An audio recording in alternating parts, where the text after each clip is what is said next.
I'm here. All right, we're going to go ahead and get started, and we're going to have the notice of special meeting on here. This is the City Council. Oops, let me turn on my mic. City Council, City of Lytle, Texas.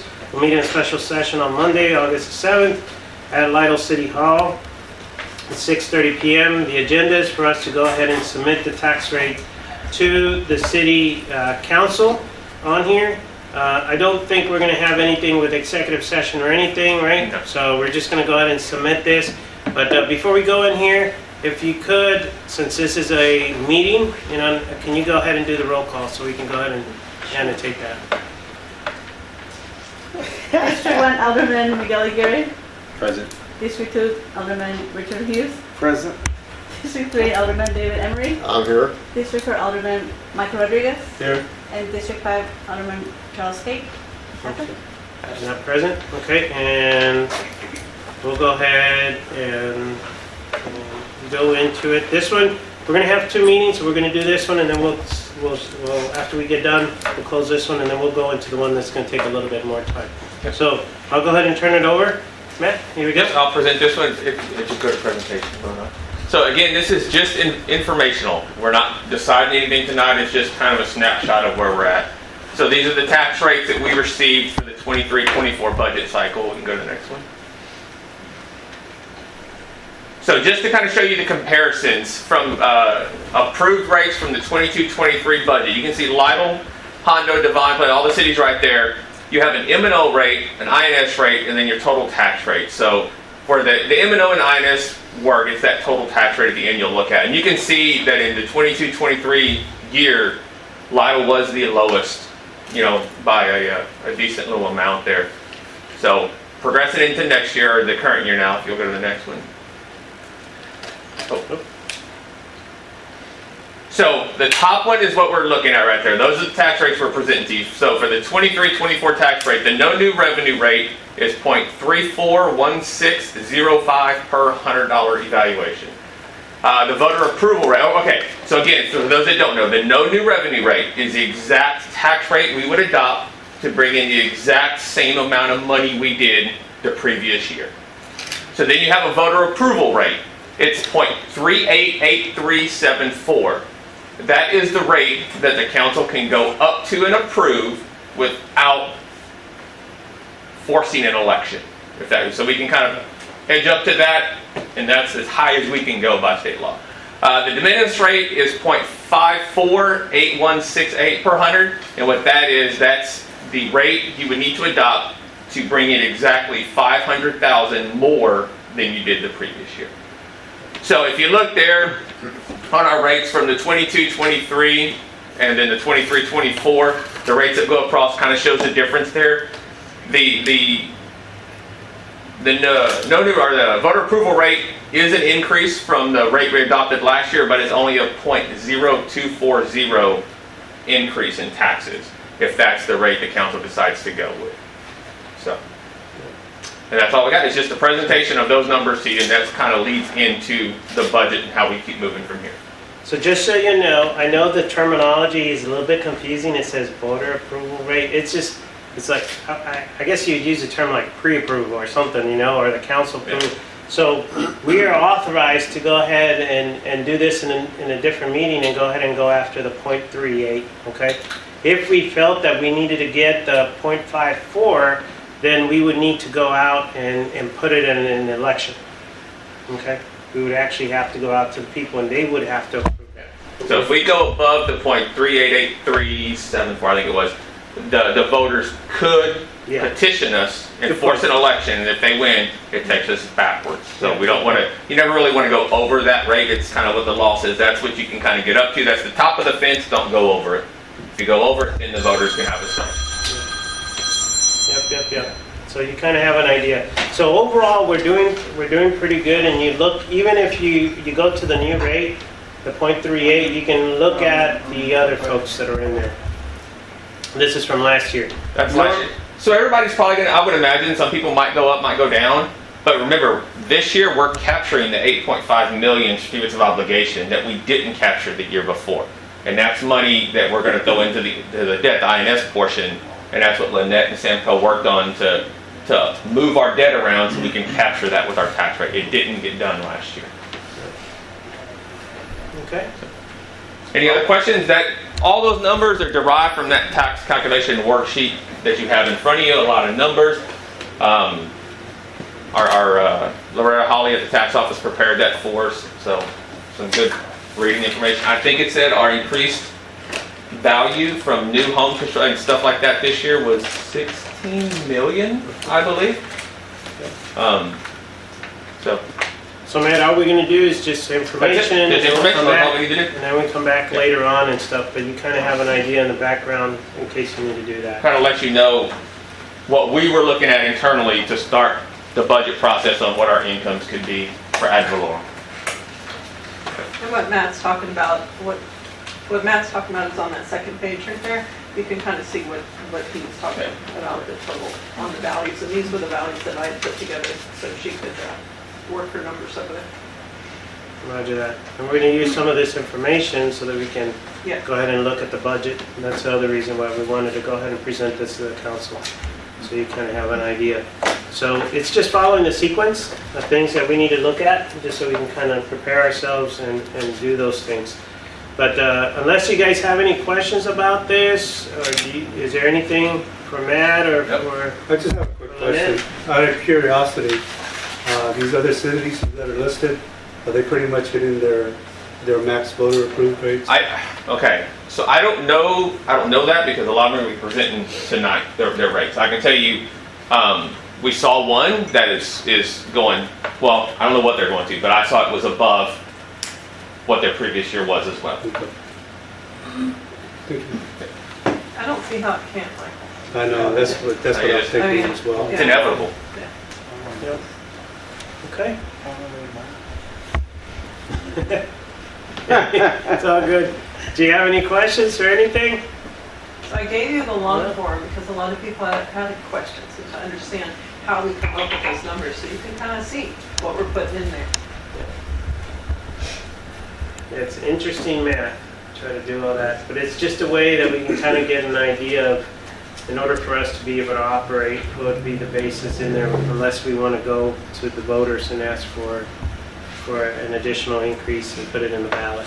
That goes along with that. Okay, if we don't have any further questions, since this is an actual special meeting, I need a motion for us to go ahead and conclude the special meeting at 6:38. Can I get a motion for us to go ahead and... I'll motion. Okay, got a motion? Second. We got a second? Okay. All those in favor for us to conclude the meeting at 6:38? Aye. Any opposed? Okay, thank you so much. 6:38 p.m. We'll go ahead and show it as closed. Thanks for all the hard work. I know there was a lot of researching and trying to put all this stuff together and waiting for those rates that we were getting from the counties and everything else. So I appreciate all the help from everybody that was involved with that. We appreciate that. All right, let's go ahead and jump into the next one, and we'll go ahead.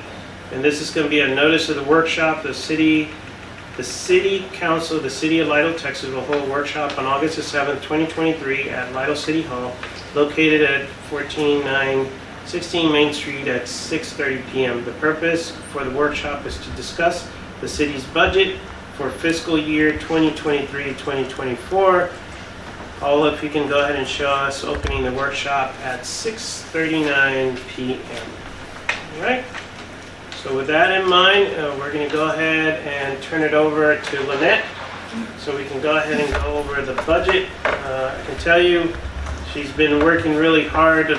Staff has been working really hard to try to get all this stuff together. There's some areas that we're going to need to go ahead and discuss and think critically of how we can actually help ourselves in the short and in the long term that goes along with that. But it's good for us to get started on the right. So I'll go ahead and turn it over to Lynette. So first of all, we've changed the format. So Matt and I both agreed that it would be best if we broke out into more funds to make it easy for trackability and more cost control purposes. So we're going to have a little bit longer budget than what we had the year before. But let's go ahead and you can, if you look at the recap, and this is what We're gonna use the packet, this packet Yes, first, please. okay? The big- Grab this packet, and there's a spreadsheet. That's the one that we're gonna go ahead and get started with, okay? Yeah, I'm sorry, these are yours. Make sure. So, on the first page, I want to bring something different to teach you because as we're going through this, I want it in the back of your mind. Right now, the way things look, I'm at a $300,000 deficit of the way the budget looks. I'm at $308,648. So as we go through these funds, I'm going to have to shorten somewhere to be able to balance the budget. I've spent hours on this, trying to get through it, of what we could do. I have some ideas, and I'll share that as we go. All right, so let's put this. So DNA, general administrative, that captures all of our taxes, permits, hotel tax, all that money that's coming in. But it also offsets with all of our internal here, any of the administrative that works here in the office. So, based on Loretta's new numbers, Matt and I both feel comfortable that we're going to hit at least $1 million in ad valorem tax. That may even be a little bit low. Andrew thinks I'm going to hit 1.2. We decided to keep it at $1 million. Just I'd rather be low than high. And that's taken into account the voter approval rate that we were looking at, that we talked about a second ago, which council understands. Right. And we're talking about everything combined for all 3 counties, right? Yes. Yes. Yes, that would be our ad valorem. Okay. And that's on that lower rate. Okay. Saying that y'all don't want to go higher than demands. And that's kind of where I'm set. I'm not 100% set on that number. Like I said, I'm going between 1 to 1.2. Jump on down. The rest of that's just tax stuff. I'm going to go through the biggest income factors. Where are we at now? I'm sorry. It's past all the ad valorem and the penalties and interest and all that. A lot of that's going to go back over to Loretta now on that side.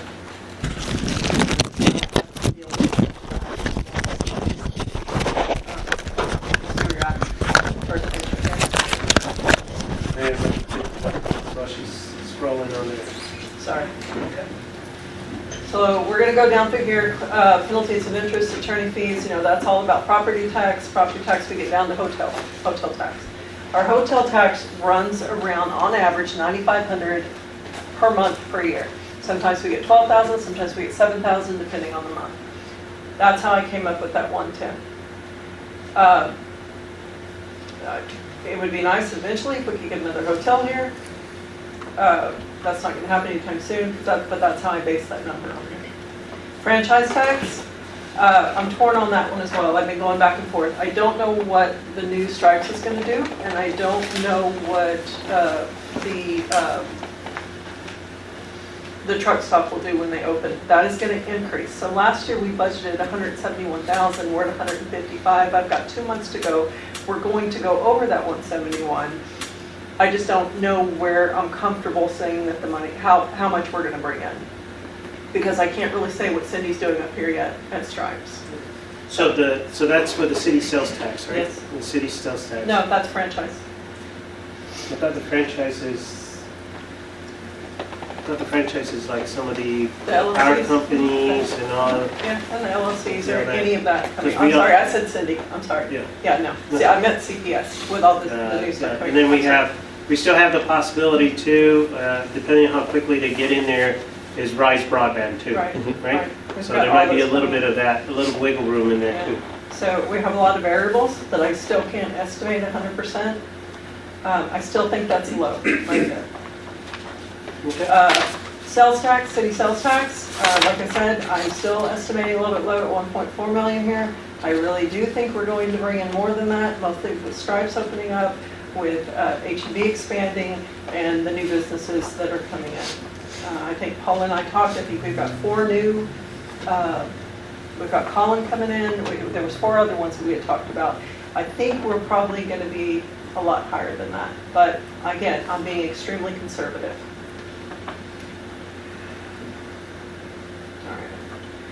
That bond revenue there, you see, that's a little bit confusing, but that's $579,000 that we have left that I have to carry. It's actually a carryover. It's not new money coming in, it's just a carryover. It's going to reflect somewhere else in the budget. Permits. This is something that Paul and I had talked about for a little bit. Now, I'm doing this based on average on what she's bringing in currently. And again, we're guesstimating this one more time. So guessing at it, we've already done 111 this year. I kept it low at 110. If the council feels that they want to go higher than that, they think that more is going to come in, I'm more happy to change that. I think let's let the housing market dictate, because we in the current year budget, we ran some of those numbers, not the relative permitting, but the impact fees. We ran those kind of high because of the numbers they originally told us. Well, that busted on us. So you're going to see us do some budget amendments where some big numbers are coming way down. Yeah. So I'd rather, like talking all that, I think it'd be better for us to come in and say, hey, we're going to amend that up and give us extra cushion to spend somewhere else versus the other way. Yeah, well, we had the big delay with the rock that they got over in Rosewood. And I hear anywhere from 6 to 10 homes a month to now I'm hearing 14 to 18. I think we let them start building and see where the market takes them.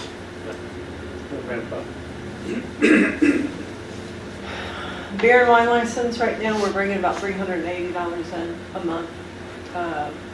We will bring in more once Colin is up to date. There is another one that we just got a license on, but I have that low as of right now.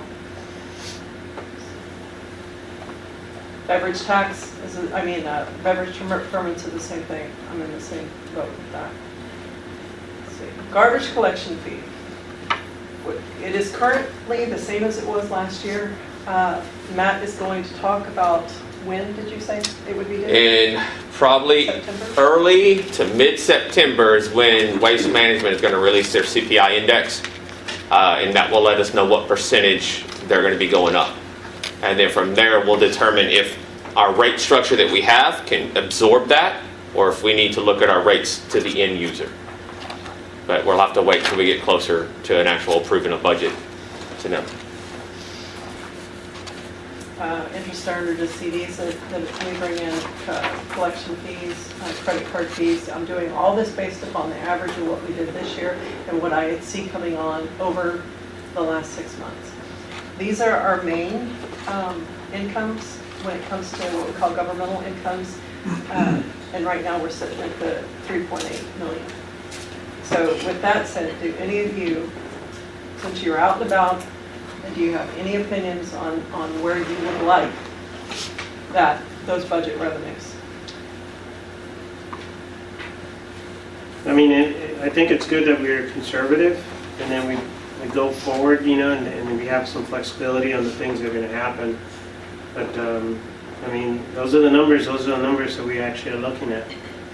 So if we're looking at about 3.8 million coming in next year, those are the things that we'll need to be able to take into consideration. Okay.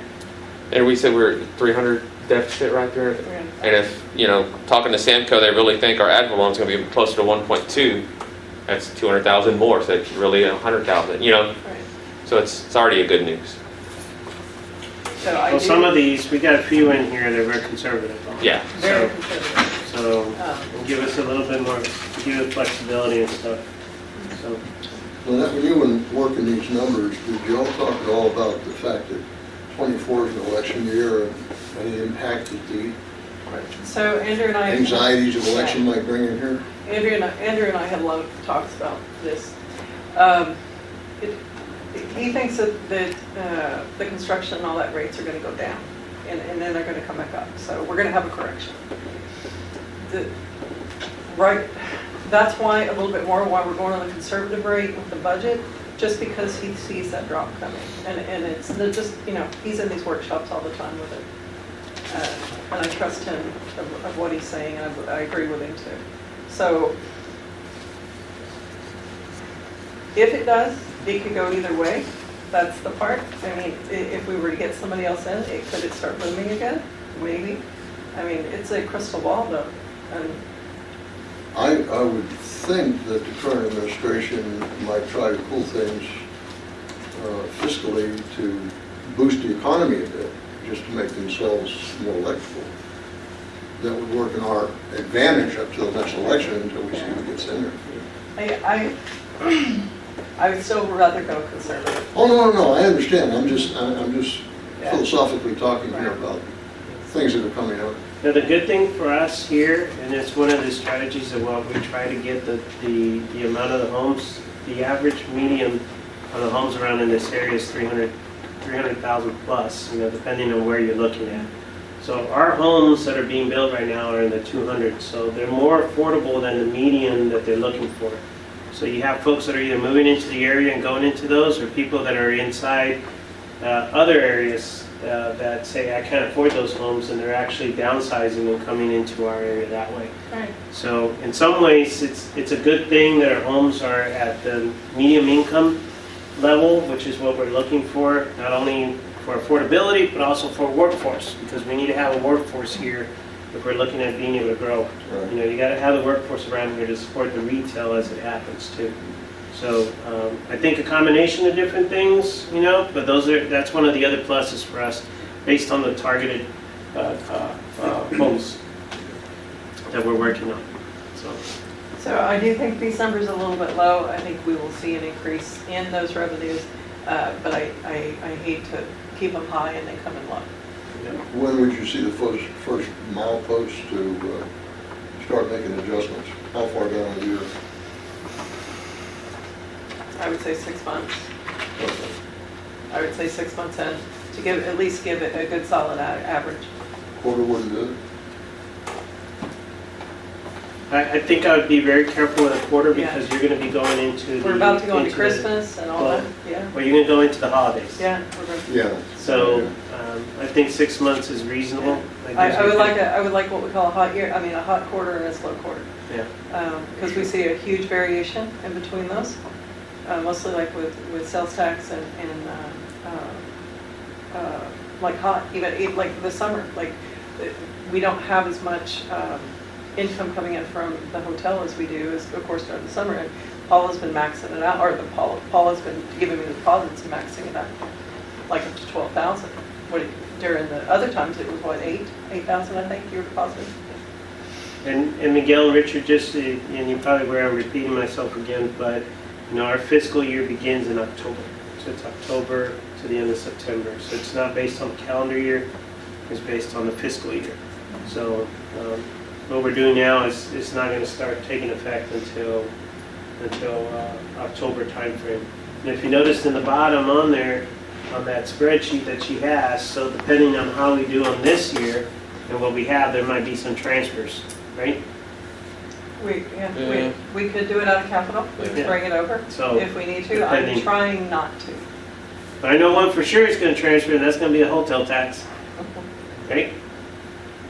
Yeah, we're going to have straight across. it's coming right across. Yeah, exactly. So there might be some adjustments in there, on there that go along with that. But we'll see what that happens after the end of the fiscal year. So the gas station is not built yet on this side. It's not included on these numbers. The stripes, you mean? The one for the stripes, or are you talking about the one over at 3175? 3175 is not. Yeah, they haven't even started yet. So. And I'm not going to see the impact of stripes until probably I would give them 3 months. Yeah. You won't see the sales tax come until 3 months after they're open. We'll see some sales tax hit with the construction as they're buying items that are taxable that go into the store. So they buy on month 1, the state gets everything month 2, we get ours in month 3. So ours is always 3 months after they actually collect it. So, and right now, if I'm not mistaken, Matt, they're shooting for the end of the year opening. I hope. We're going to see. We're still waiting on this water line that TxDOT's relocating that May. But that's their targeted, right? Yeah. They want to open by the end. They're moving quick. So to answer your question, it's towards the end of the year. So we'll fall inside this fiscal year. All right, good question. Good question. All right. So now the expenditures. Yes. Here we go. The larger expenditures are always, of course, going to be your salaries and what's associated with your salaries. That number there, the 514 that you see on the screen, is going to match your salaries from the shorter, longer piece of paper that you have to open up. So if there's two pieces of paper that I gave you. So if you look at the 100s salaries that are on there, that 514 will reflect back to what you have. And it gives it a complete breakout to how I came up with that number.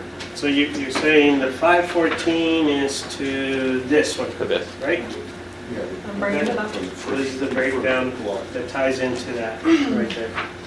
So if you look, that is considered on the screen, I have it now as the admin. That figure, then the 514, is Matt, myself, Paula, Rosario. I'm sorry, I didn't introduce y'all. This is Rosario. She's Paula's and I, like other half out there. She helps with all the accounts payable. She does a lot of permits, and she's wonderful for the whole office. So she's here to learn. Rosario, Liza, the open code compliance, and Virginia. That's all their salaries. That's the breakout of their salaries. That includes the variable expenses of healthcare, FICA, and retirement. Their total comp and liability to the city is 514. So when you see that, some people are like, oh, you know, the 514 just in salary. No, that's everything. So take a minute, look at that, and then you can ask me any questions.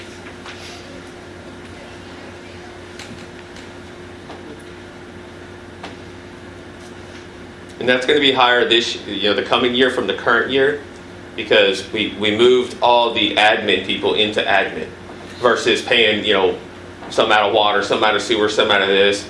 We will transfer out of those funds into the admin, the G&A fund, to cover those costs, which is a common practice.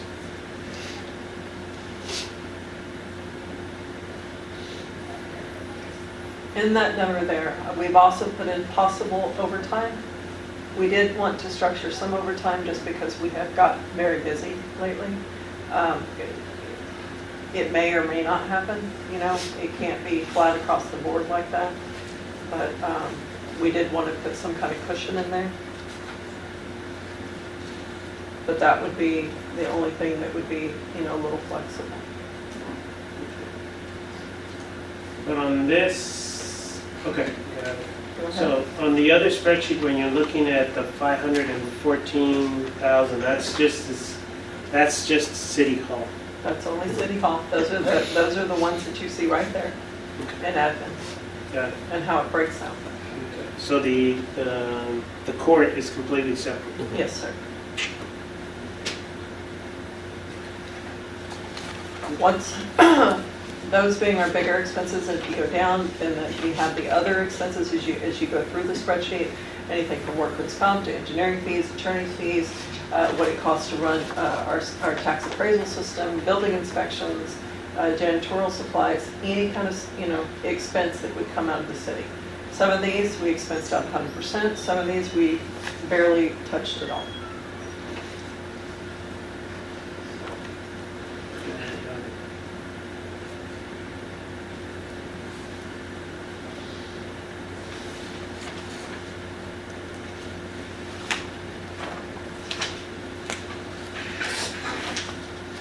The tax collection system, that's the fee we pay the county?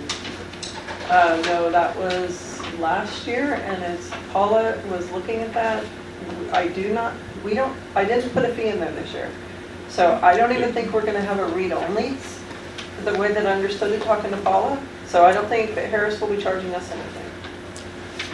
We're going to be paying the county. The above that, the 18,000 is what we're paying to Atascosa County to collect our taxes. Okay.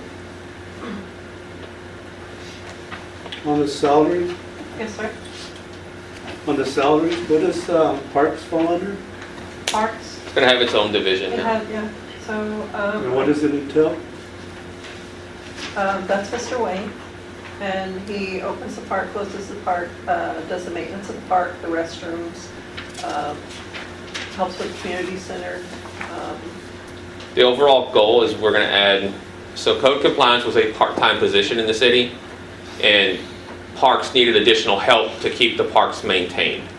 So we're going to do we're going to change something up internally on a contract we do to save that money and put that towards parks. So we're going to split the second parks guy between code compliance and parks. So half their time is going to be out doing code compliance, the other half is going to be working with the parks gentlemen. It'll be a full-time employee, just their time will be split. So if we need to flex them more one way or flex them back. But they're just listed under the parks. Yeah, we split a full employee split between half admin, half parks. But the number here is a reflection of the full amount On which one? on Wayne, For Wayne's salary, yes. So Wayne's salary would be full the percent. full amount. Yes. That's the It would other- be the other- new It's the clerk's open position. position. Yeah, the open position is half and half. And this other position hasn't been filled yet? No, sir. No. That's a proposed position. That's a That's what proposal. we're waiting to see how we move in the budget. Yes. So we might be looking for somebody code compliance. Not that I'm looking at somebody. It'd be part-time code compliance and well, I say part-time. Yeah, Code compliance / parks maintenance. yeah. So.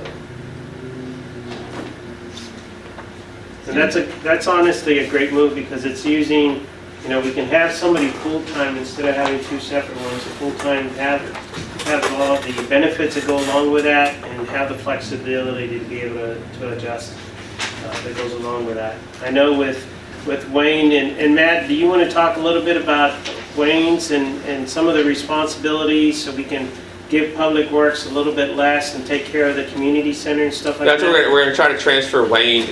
When James and them have to stop fixing leaks, doing things to set up for an event on Friday at the community center or tear it down, that's taken a lot of time away from them when they need to be out fixing things, where now we can hopefully transition that into parks and let them kind of take on parks, community events, stuff like that, potentially maintaining city facilities for stuff like that. So that's the other reason with the two-person concept too, to kind of give a little bit of flexibility and give our Public Works a chance to be concentrating on that instead of being pulled from the work site. So, And is that going to require a job description Yes. proposal and acceptance? We already have one for parks labor. It's the one Wayne has. But to include the other responsibilities? Or that's just going to... We can update his current one, yeah. we have one for code compliance. Yes. We just need to put We'll put the two together. Between the two. Yeah, we'll add a couple more duties into the parks one. But it's a good point. It's a good point. But yeah, we already have the job descriptions. We just need to merge them and go along with that. Lynette, do I understand then, on the front page where you have code compliance listed at 15.6 salary, and then 15.6 for this open parks place, is that going to be 15.6 times 2 to give him a full-time job? Yes, sir. So Okay, if I just want to make sure I yeah. understood that. So there's two line items. There's one there, and then we put the other. So you just pull a salary from two places and make And we split it one into job two. with different description. Okay, got it. Thank you. Good question. Do y'all have any other questions on G&A? I know it's a lot to absorb. Yeah. So the big thing for the council to take into consideration is when you hear about salaries and you look at these amounts, there's a lot more involved with these salaries. There's a lot of additional costs that go along with that we have to be able to pay for every employee. So even though you might say, well, we're only paying 50-something thousand, but when you look at everything else that goes along with that, it multiplies on there. So it's a lot more that we have to cover. That volunteer fire department, is that equipment or is that personnel? That's a contract. That's what we pay them, a stipend monthly to provide fire protection to the city. So they do get paid, the ones that stay there? Yeah, so as far as the city's concerned, we pay a flat fee to the fire department, and they're required by contract to meet these parameters. Internally, the fire department pulls money from all their contracts and is able to hire people, and they have 3 to 4 people daily that are on shift at the firehouse to provide coverage. But the city's not responsible for providing equipment, insurance, salaries, anything. It's just a flat fee. You're responsible for providing fire protection however you see fit, as long as it's within these contract boundaries. And it's a monthly. Every month on the 1st, Rosario does a check. So it's a monthly stipend that comes out. It's not part of the city. Yeah, no. Yeah, it's not part of the city. It's not a city department or anything like that. So if I'm correct, I'm glad to see that James's group has the 2 openings included. Yes, sir. Great, thank you. We have 2 openings in James and 1 in Seward. Thank you. One?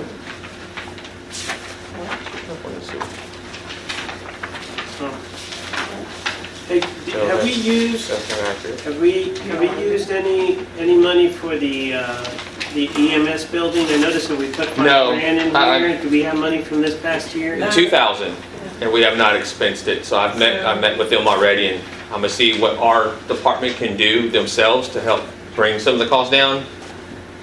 Next year we're trying to up it because they have, it's not a lot of things, but there's several little things that could add up. Okay. One's going to be we have to call in a door company to come look at that roll-up door, figure out how to work and seal that up better. But I think most of it can be done internally and save cost. Okay. So we should be okay with the 5,000 based on what they're asking, the 5 and the 2? We replaced the light last year for him.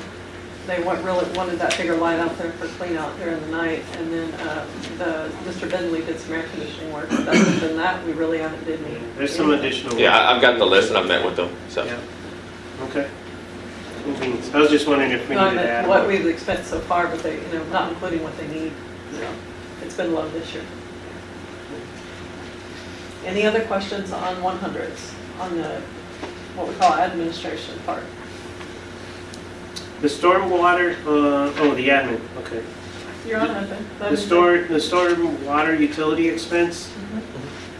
That's for... That's what will be remaining. So when we signed the contract with them, it was, don't swear me, like $200 and something thousand for fair that utility for us. And they haven't expensed all that. So we took the total they've done, what they've charged us so far this year. So that's the remainder of what they're still due to complete the job. So that's just, it'll be a carry forward based off something council wanted to do this budget year.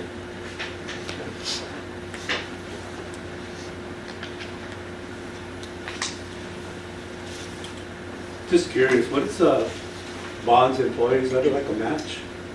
No, sir. They have errors and omission policy, a separate one that Josie had with the city. I have talked to TML today, and we're being double covered by that, so I'm going to be dropping that. But she had errors and omission in a private insurance company here in town. Alexander was doing it for us. We really don't need both. That comes with our TML policy. I found out recently. The economic development fees, that's including our work with the chamber, is that why that number is? No, so chamber has its own. So if you look at just above emergency management expense, that's the chamber expense that we've agreed to, the $35,000 to pay for the promotion of or a city employee, or however we approved it. No, so that was a 1-year agreement. Yeah, if that gets, we're anticipating it would get renewed. Added in there. We left it in there in case it gets renewed, so we can account for Still it. has to come to council, right? Yeah. Going back to the other one with economic development, how did we come up with the $33,000 on that? So here's what and I'm jumping forward to something I've got to present on later this month. The council tasked me with figuring out how do we do grants and all that based off all of our needs and wants and everything council talked about. The council wants to get serious about getting grants and promoting the city. There is a firm that can do that for us, and because they're sole source and they do grants, lobbying, and economic development as part of the city's team, we can split their overall cost. Some out of just general administration money, and the rest out of hot tax money because they're going to be out promoting the city to bring people in. Okay. So that's how we're going to hopefully cover their costs. So this is, okay. This would be a firm that is actively out saying, this is why Lytle, this is why build Lytle. And I know those of you that have been here before, this is the same firm that we had talked about before. So it's an opportunity for us. Back then, we just didn't have the chance or the money, the affordability to be able to do that. But now where we're at and the things that the council is asking us for doing, our residents are asking to do, Matt has actually worked this out for us to be able to come up with a way to be able to afford it. And again, none of this is set in stone. This is just, council has given tasks to us as staff So we're telling you, this is what it's going to take to accomplish all And this. you just put it on. Yeah, so we're building it best case scenario. So we'll still have a chance to talk about it a little bit more, but just so it's reflected in the numbers right now. So during the council meeting, when we asked, do we have that in budget? And it could be easily said, yes, we put it in our budget this month. Great. Thanks for looking ahead. That's good stuff. Okay. Anything else, council? Any other questions in there? This is the most, I guess, complicated one, so the rest of them go much faster.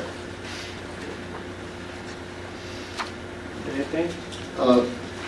Let me ask on the attorney legal fees.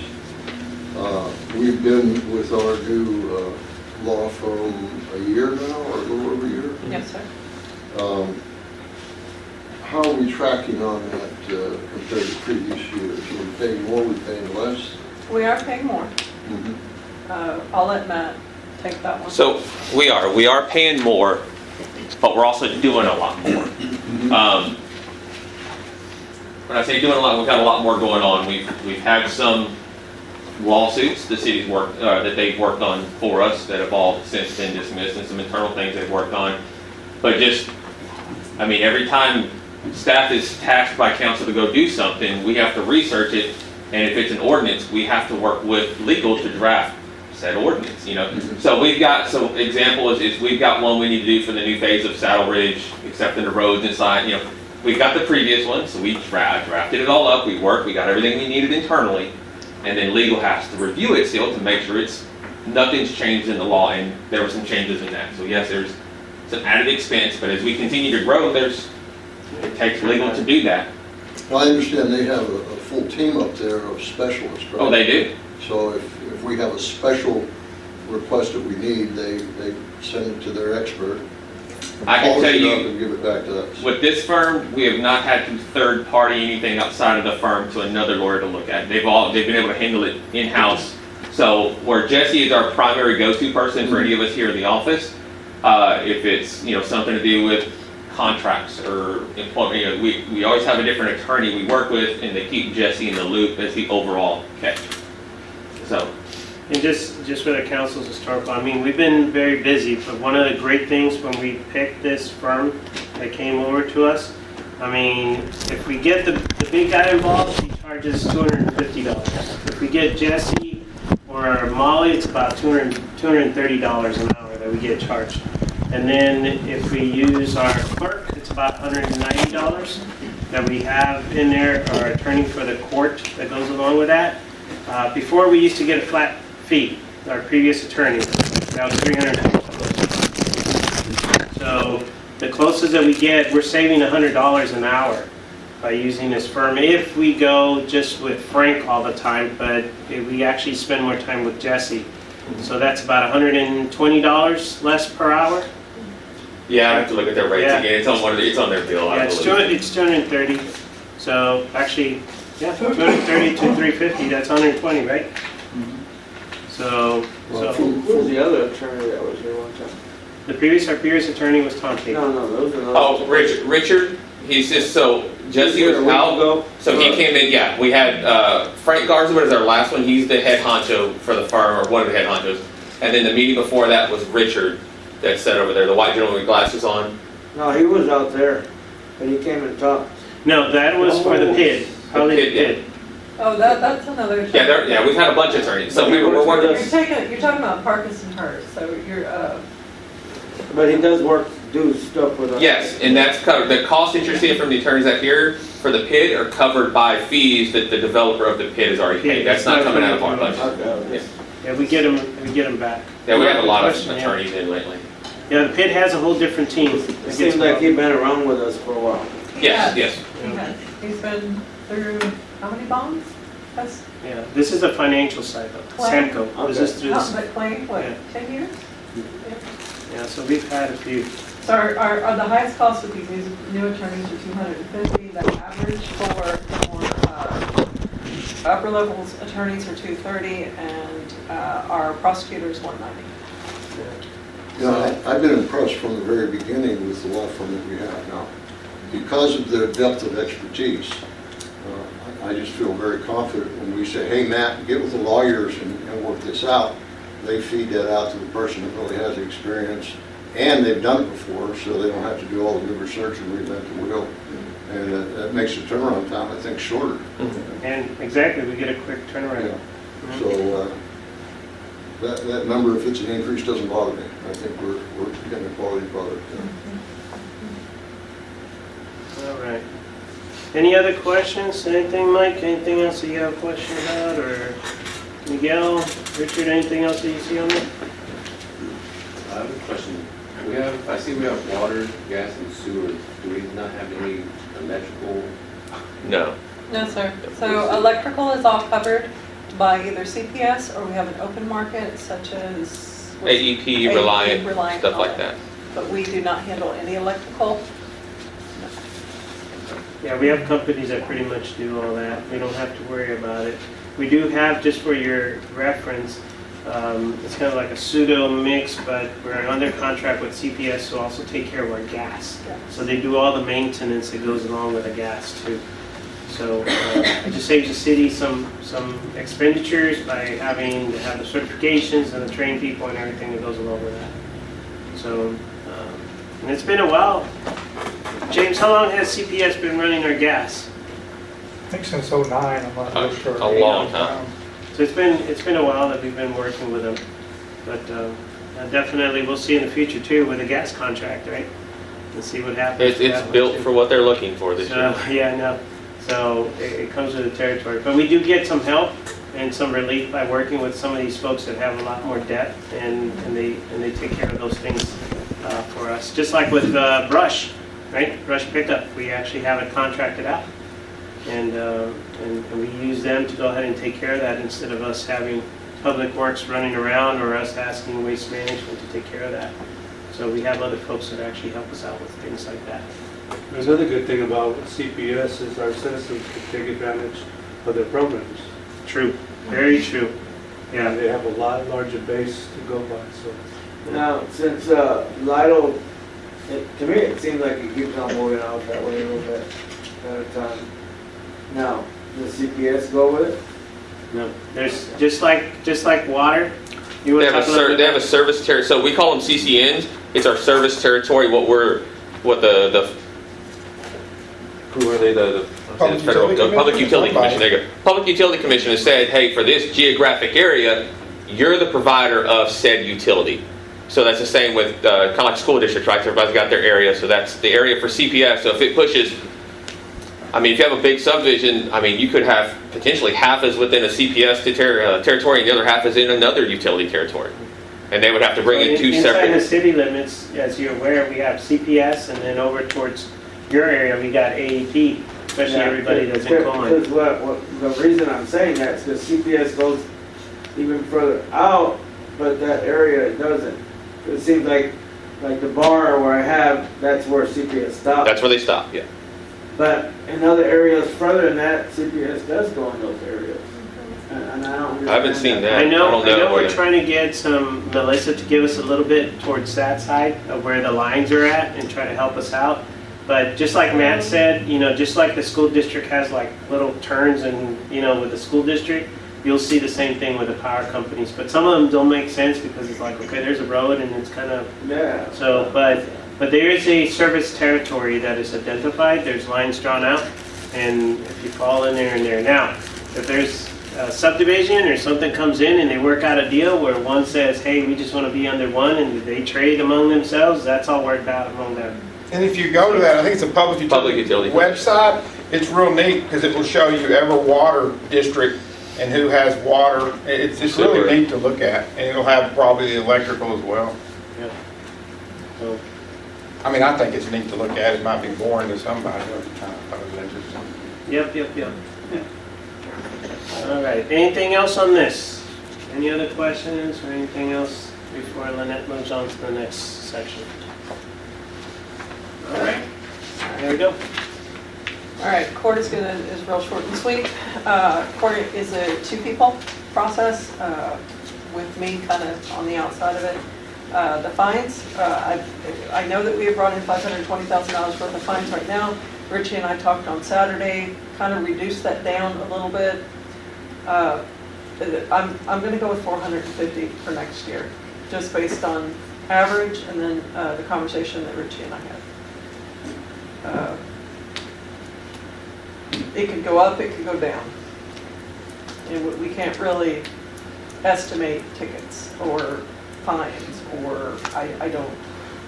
But you guys are doing a great job now in the sense of reclaiming, you know, and getting some of that money. So Yes. you guys have been doing a So lot. we're almost caught up. Where are we at, Richie? Are we a month out? Yeah, we're actually, it's taken us over a year to get our court date closed in where they ought to be. So, like, we're fixing to close court. It won't even be maxed out the morning. It won't be maxed out, and we'll have to close it on Thursday morning. Yeah. So we're finally caught up. Because before last year, a lot of the money that came in this year's budget, that started in October, a lot of those tickets were written in probably April and May. We got so far out on the court. Yeah, well, we're getting also help from our attorney, right, to try to get some of those resolutions resolved. A little bit, not as much as we would like right now, but we're hoping they're going to speed up. Good. Good. It's all based on how fresh of data we can give them, and that's what we're working on, getting them fresher data to work off of. Awesome. So as we were talking about that, I budgeted out a little over $20,000 in income from Purdue on that part. And then fines through Omnibase. It really isn't that intense amount that comes in, so it's low. Salary and wages, that's going to go back to the long spreadsheet that I gave you on the legal sheet. It matches that 148, matches what you have there, and you can see how I broke that out piece by piece. That's based on 2 employees. And then it is a more short expense ratios. So I did increase a little bit of bailiff in court just because we have been having 2 courts a month. Our attorney and legal fees, I did go up a little bit. Austin does do stuff from the office for us. So if we have cases or something, there's stuff that we will email him and he will try to settle when he's not here, and we still get billed for. But that takes care of the time over here. But that's also what's helping us close those in too. So that's a good thing. You have a copy of his, no, I'm sorry, you do not have a copy of that bill.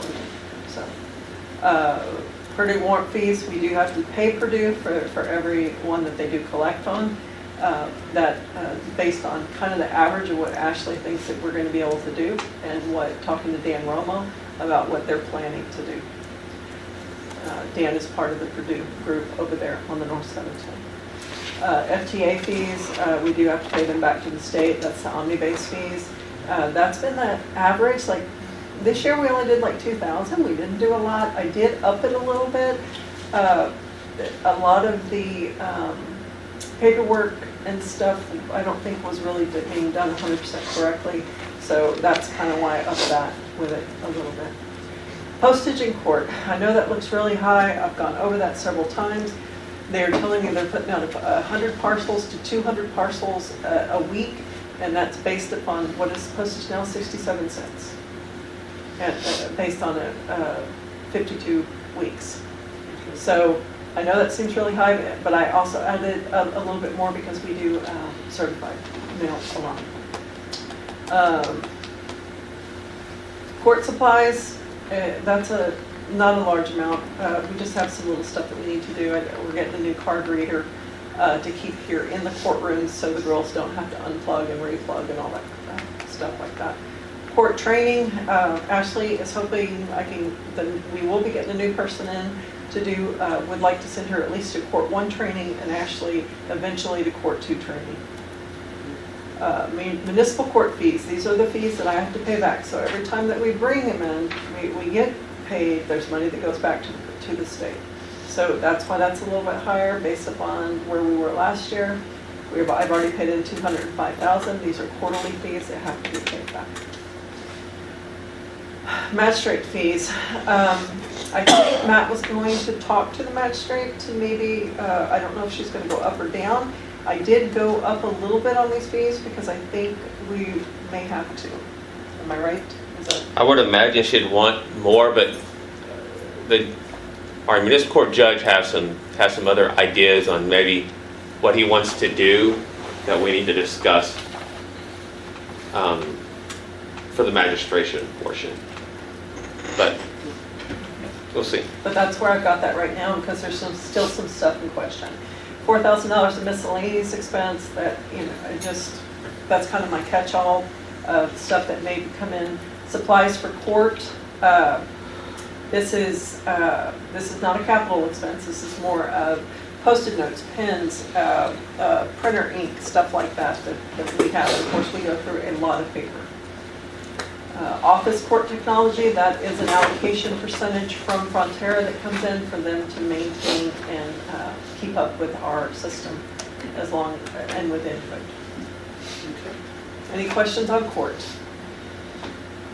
So the new CC, that's new Commissioner's Court? No, that's going to be the CC is court clerk. Court So clerk. that's going to be the new one. Remember, Diane will be retiring October 31st. So then that's based on the previous salary and then the 5% increase? That is based, that's not on Diane's previous salary. That's going to be on a starter salary. It could I think be. no, we've got it, but you got it built in here with Yeah, Diane's. you got to increase the 5% as well. Oh, I have Diane's in there? Yeah, you have it built with her salary. Yeah. Oh, I did. Okay, yeah. I think at a certain point, just like you were mentioning about the training and flip-flopping, I think you would actually see a shift between them, right? Well, you always have the potential that somebody applies to our municipal court and they're already certified as a Court 1 or Court 2. All right, so my special spreadsheet, because I can build them, that dropped it to 137,000. Okay. So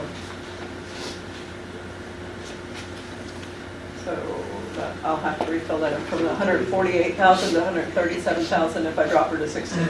Hold on. So go back to that. The spreadsheet? Yeah, go back to that. I would prefer that you actually kept it. I would probably put a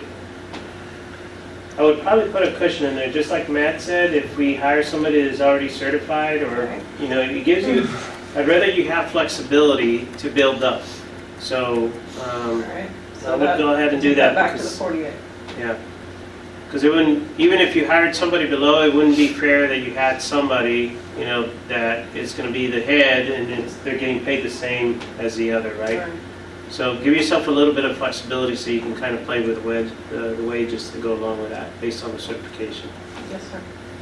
Is your plan that if you hire a total newbie, that Ashley will take the lead there? Yes. She'll be the lead court clerk. She's got a lot of experience now. She's really taking a liking to this. So really absorbing information, liking to go to the classes, and she's going with the judge somewhere this weekend. Her and the judge are going somewhere up in Dallas to another seminar.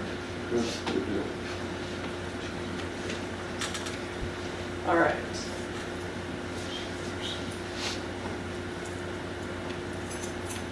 Any questions on the court? Council, you good? All right. Okay. There we go. PD. This is the police budget. So Richie and I spent about, 3 hours together Saturday? Seemed like longer than that. Okay, 4 hours together Saturday. No, that's something, the time went pretty quick. Okay. We both talk a lot. Okay. This is kind of where we're standing with PD. Richie and I went over these numbers several times. I think this is where he's comfortable, but I will go ahead. Now, we have, the wild card we have 2 police vehicles ordered, but now they're not supposed to be here. They're not going to be built until September. So they will not be delivered to us till December, maybe January. What we were going to, our intention was to finance them for 4 years, okay? And when you finance them, you don't pay your first payment until the 1 year mark. So if we deliver them in January, then they won't be due out of this, nothing will be due out of this year's budget. They'll be due out of the budget a year from now. So this time next year, we'll be figuring out budgeting a payment for them. The problem is interest rates have changed drastically since when we started with this process. So at this point in time, It could actually be cheaper. yeah, I mean, we So don't, this is something Lytle State Bank got already approved to do financing, and then we caught delays on the manufacturer that we're buying them from. So once the time comes, we just go back to Lytle State Bank and see if the rates are still good on what we want to do, and then come back before council. but it could be the first of the year before we get to that point. And then if we go like the Lytle State Bank and the other company, both of them do the same. You don't make a payment for a year. So it wouldn't affect this budget at all, even if we get the 2 brand new vehicles. What are you getting, Tahoe? Tahoe, yes, sir. That's pretty much, they're about, right now, them and the Fords are about the only thing in the game right this moment. You know, you just try to find what you can get, and it changes.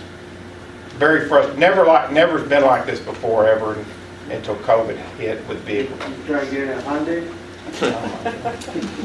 All I can tell you is they won't do Dodge anymore. So. Oh, I mean, not a Charger. Yeah, it won't do a Charger. The pickups were wonderful. The Charger is possessed.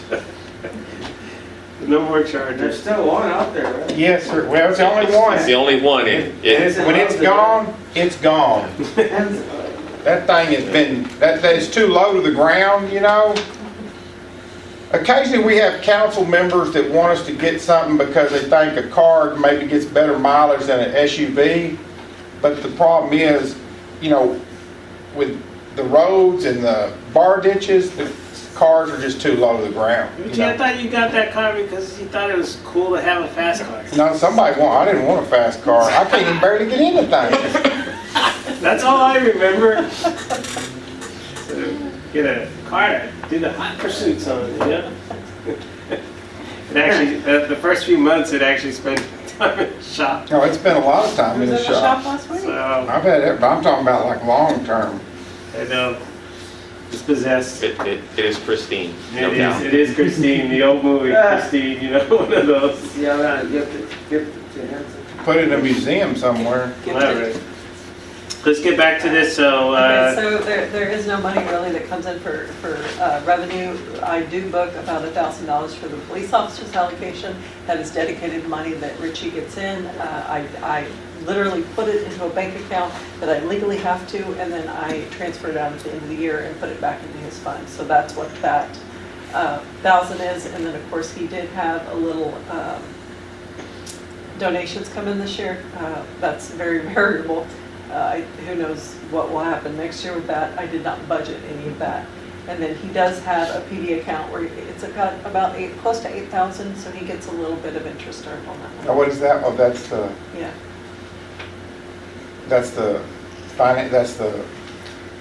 peace officer allocation Yes. account. The That's what training you're talking- account. Okay, gotcha. So, and you've been averaging about 100 a year. Wages and salaries for PD. This is where we're standing right now. Again, when you see that 911, that is everything. That is just not base wages. That is FICA, Fed, insurance, everything, even the matchings that I have to send in and pay. Now that also, the way you put the overtime in, would you put about 15,000 for overtime or 12 or something? Let me see what you want to. And she basically, what's the word, basically she attached it to each officer, she just broke it down, attached it to 9 officers.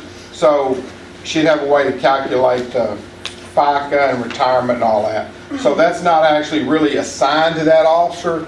It's just a way for bookkeeping, I guess.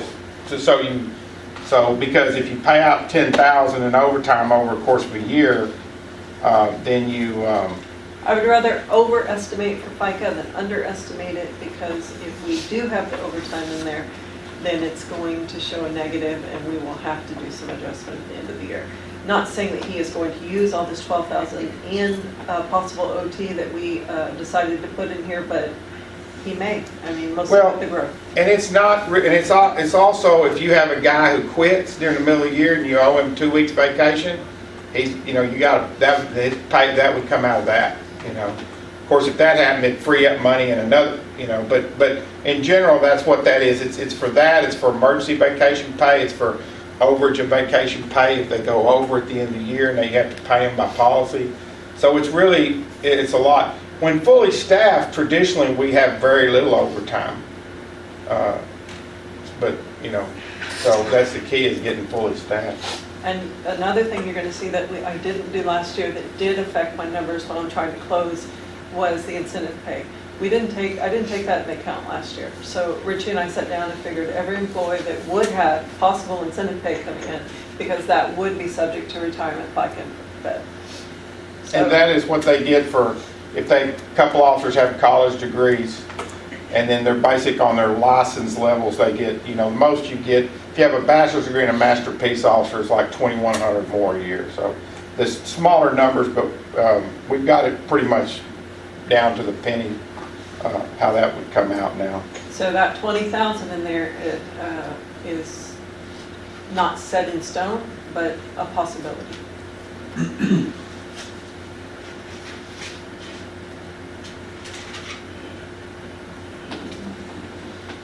All the police officers get a cell phone allowance. Of course, we do figure in the yearly bonuses with that. And then, of course, the health, FICA, and retirement is figured in. So that's where those numbers are coming to.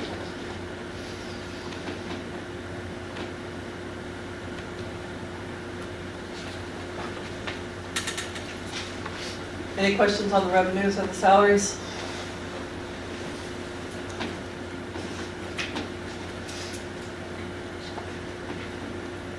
Council, anything? All good? Now, before we continue, I'd want to comment. So for years, we had certain line items called certain things, and I could never get them changed to where you really made sense what they were. So that's what took us so long, because we had some line items that ended up having like $25,000 in it, and it really was for 10 different things. So we went through and renamed stuff to where the average person could look at the budget and know where something's supposed to go. You wouldn't need to have, you know, basic knowledge and say, okay, this is that.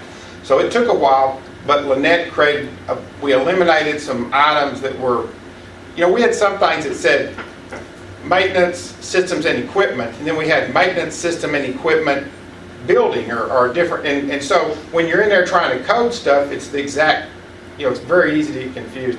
So Lynette created, what, about probably 10 different items, plus we were able to see where some items had a whole lot of money in there that we weren't even using, because we didn't even know it wasn't being, everything was being coded somewhere else. And Richie, you bring up a good point. So for council, just so you make awareness, there's been a lot of work between Matt and Lynette trying to readjust and get things lined up correctly. It does take a couple of years for us to be able to get some sort of rhythm so we can go back and look and say this is what we usually average. Some of these line items, because they separate them and readjusted them, we don't have back data, but we have an idea, but we kind of move things around. Now we're going to have a lot better way to be able to project. So as we go into the future years with budget, it's going to be a lot easier, a lot more oranges with oranges and apples with apples.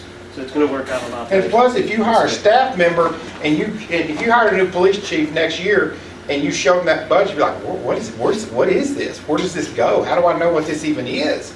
So now with what Lynette did, you know, you can come in there and look real quick and see where stuff, you know, you got a good idea where something goes. And this way also, in the upside to me is, one, I can look and know a better idea of exactly where we're at. But the upside to the council or the administration is you can hold me responsible a little better if it's a little more detailed. Because when it's all thrown together, I can say, well, I don't know what that was. I didn't know what that was. So it's really, I think, been a good, I left here very pleased with the fact that we had a more, and this was our first shot at doing that, but I was very pleased with the fact that we were able to bring the expenses down quite a bit by simply looking at some of these items that didn't amount to nothing. They were just numbers. And it's a lot easier for Rosario too, because she's not in these meetings all the time. She gets the invoice and then she does her best for coding it, and then, I mean, sometimes it just doesn't make sense. So. Thank you, Rosario. Appreciate it, man. All right, let's go ahead and move on and look into Parks and Rec stuff. So,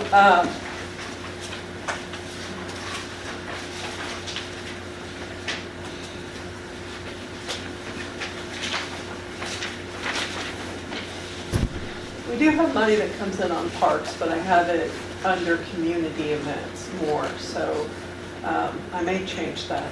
It just occurred to me that I may do that.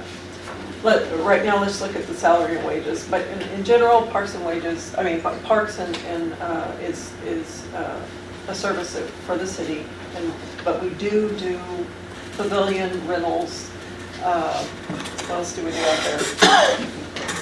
The gazebo, yeah. So I may split that out, bring that over here to give it a more current, but I'll show you in a little bit.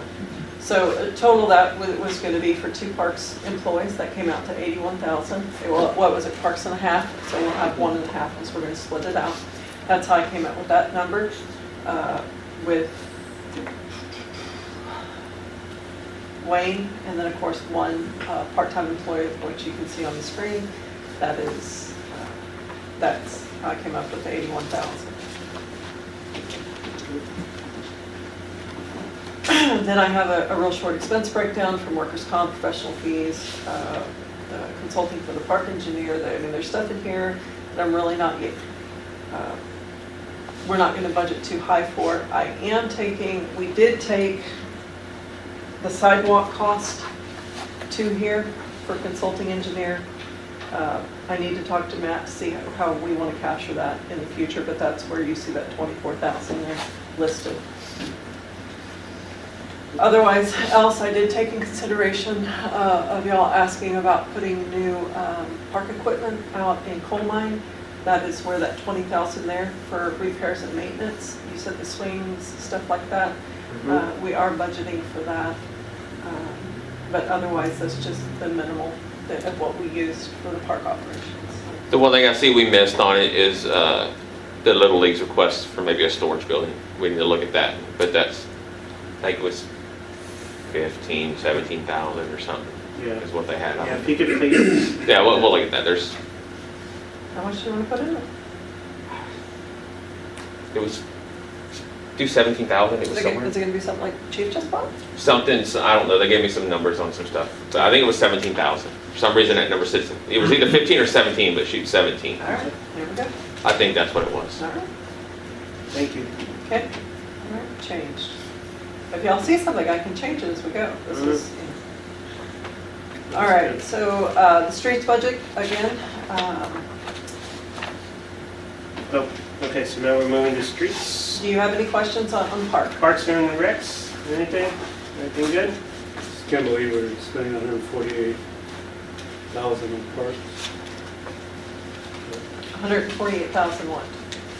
What's budgeted for parks? No, let's go ahead. The streets. Okay. Well, that's including the salaries. Right. Yeah, that was good. Yeah, but I mean, somebody's got to maintain it. Yeah. So the streets, the $969,000 is considered for the sidewalk project that comes from the bond. That's the transfer in on that. Hold on, Sure. we've already paid our portion out of the bond for the sidewalks. Oh, this is streets. Okay, I know that's street paving, but it should be 969. It should only be 400, whatever it was. What is that? For the street paving. That's really the only thing left in the bond. Them and then some engineering fees. Well, no, those should be pretty much done too. Maybe a little bit less. For the capital sidewalk, we put in $985,000. You can see it on there. We've already paid. The 383's already been paid. That's already been. Engineering fees of $21,000. Some of that's been paid already. Some of it? Yeah, not all of it, but I think the majority of it's been paid. We can go back. I thought we found some of that already. And then I've got a pending invoice for the asphalt. Asphalt paving, yeah, that's the one we're still going to pay. Right. That's our biggest carryover right there. Yeah. So it won't be the 969. I know that's way too high. Okay. I can fix that. That maybe fix this right there on the budget. Yeah. We're probably 300,000 over on that right there alone.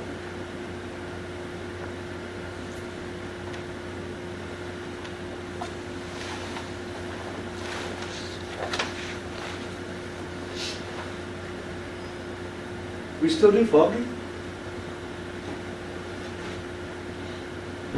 Pest control and fogging, we still do Yes. fogging? Yes, that's under Really? streets. All right. Okay, so I fixed that. I did the transfer over of the 594 instead. That was overstated. Let's go down. That is the half portion of the salaries, which we've already talked about. And then go a little bit farther down, you see all the expenses for that department. Do y'all see anything that stands out to you that you have questions for? What we're doing is you're going to see internally, we're moving some stuff. So streets is really a public works function. So we're moving that back. Before, parks and streets were mixed.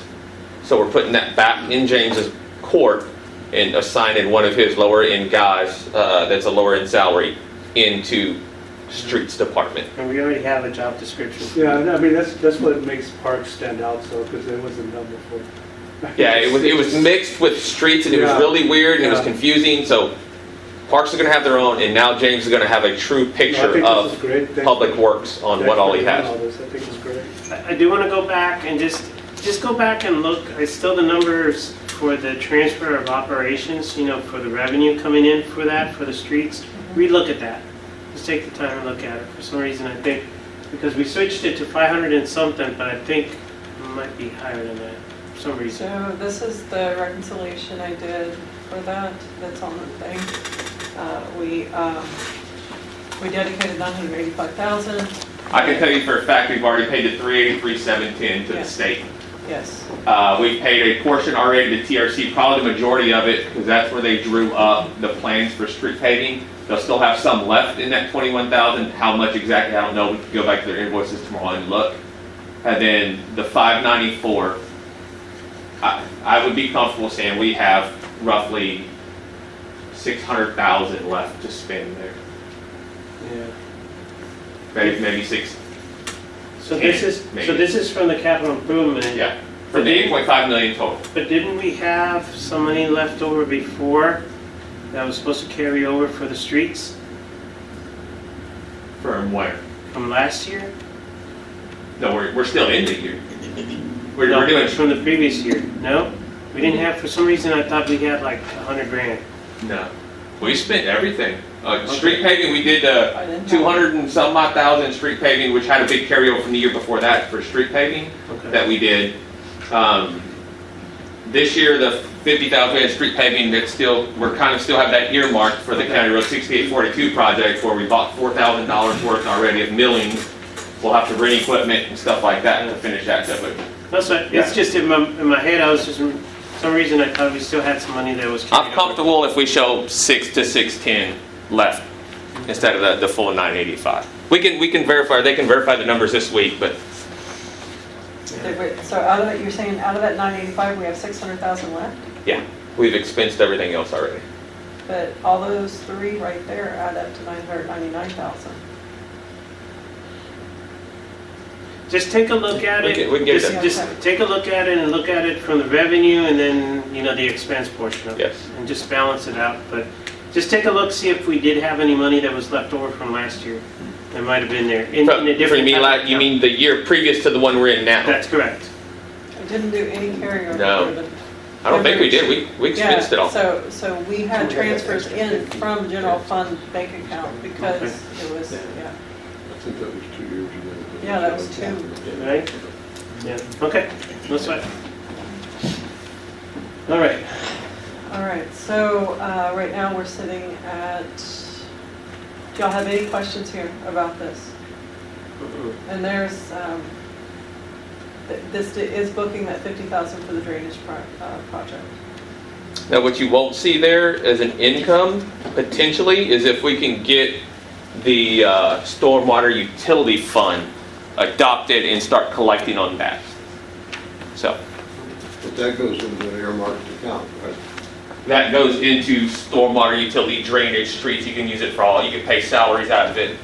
Right. Or you can earmark it, and if you want, just set off, we're going to use a portion to pay salaries, get equipment, keep that running, and a portion we're going to throw in the piggy bank for a large project later on.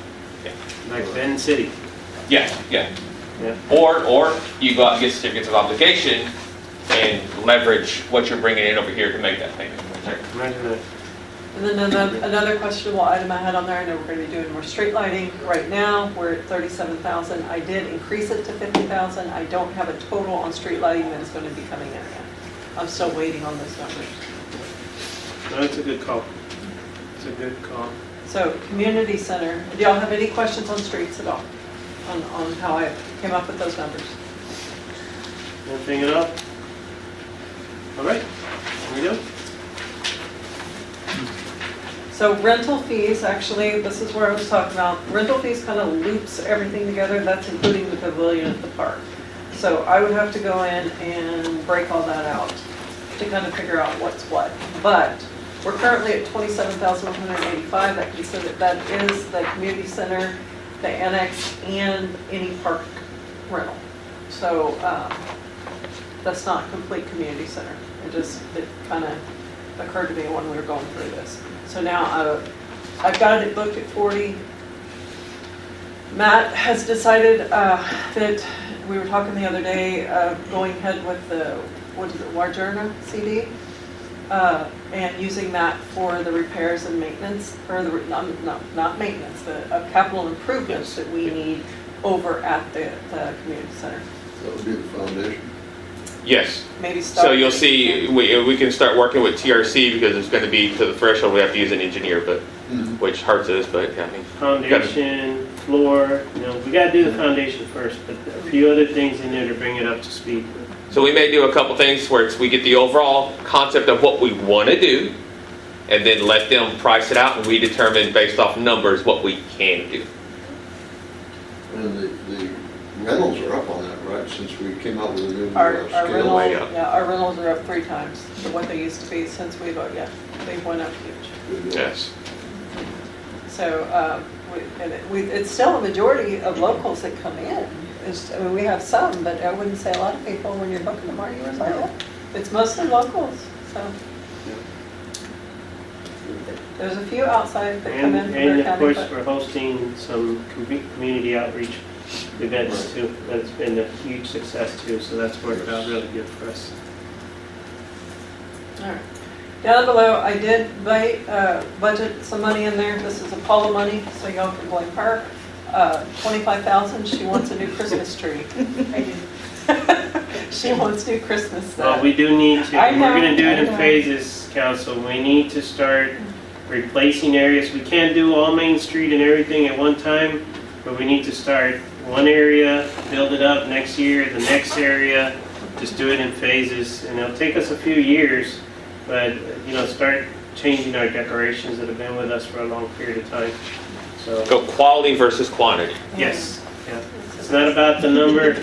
It's easy to put some really nice, and there's some nice ones that are out there. Make it real easy, and make it easier for our public parks works and parks public works and help us out being able to put it out. Yeah. If we can get some 1 or 2 that are big and they're sparkly and do everything instead of putting 6 or 7 out there, that's a big win.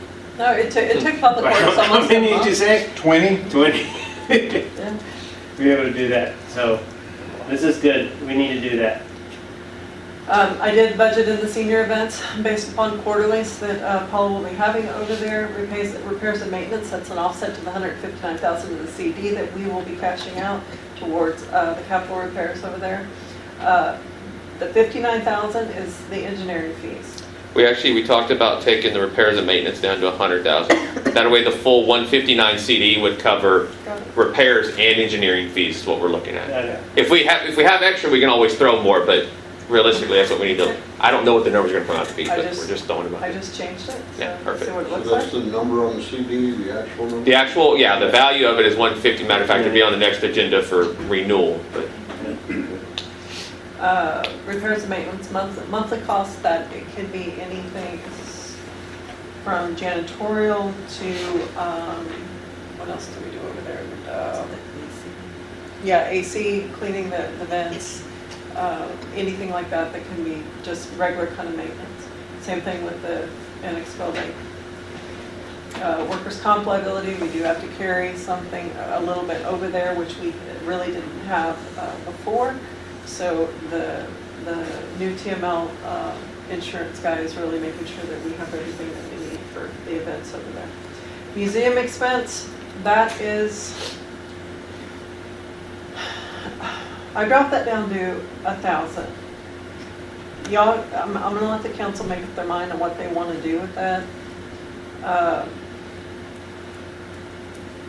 Is that for the Gidley House? Is that what it is? That What have we area. used money in the last few years? Can you figure- For the museum expenses, normally, when I looked at it, is CPS. And when it is not being used, it's maybe 20 or 30,000 a month.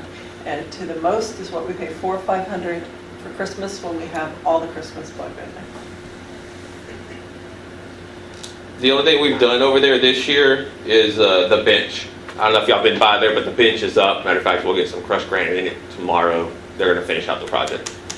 That's really it. But if there's more stuff you want to do over there, this, please. I think our priority is over at the community center. We got to take care of it. I think realistically, before we go putting a lot of money into that building, we probably all need to go take a look at the building yourselves, get your eyes on it, and then have an inspection done to see if it's, I hate to say worth saving, but it's not in the greatest of shape. So that reminds me, do we capture somewhere we bought that new property or that other property? That's going to be an asset, sir. So it won't be on the revenues. No. But is there anything that we need to worry about expenses for that? It's just the No, just the general, just the lawn maintenance Okay. covered with. Just came to mind to Yeah. see if there was anything. We're not adding power or anything over there. I think it's going to be a good storage location So for the us. next one down, that one, phone and utilities, are we talking about internet and utilities? Yes, sir. Okay. Can we change that to internet instead of phone? We can,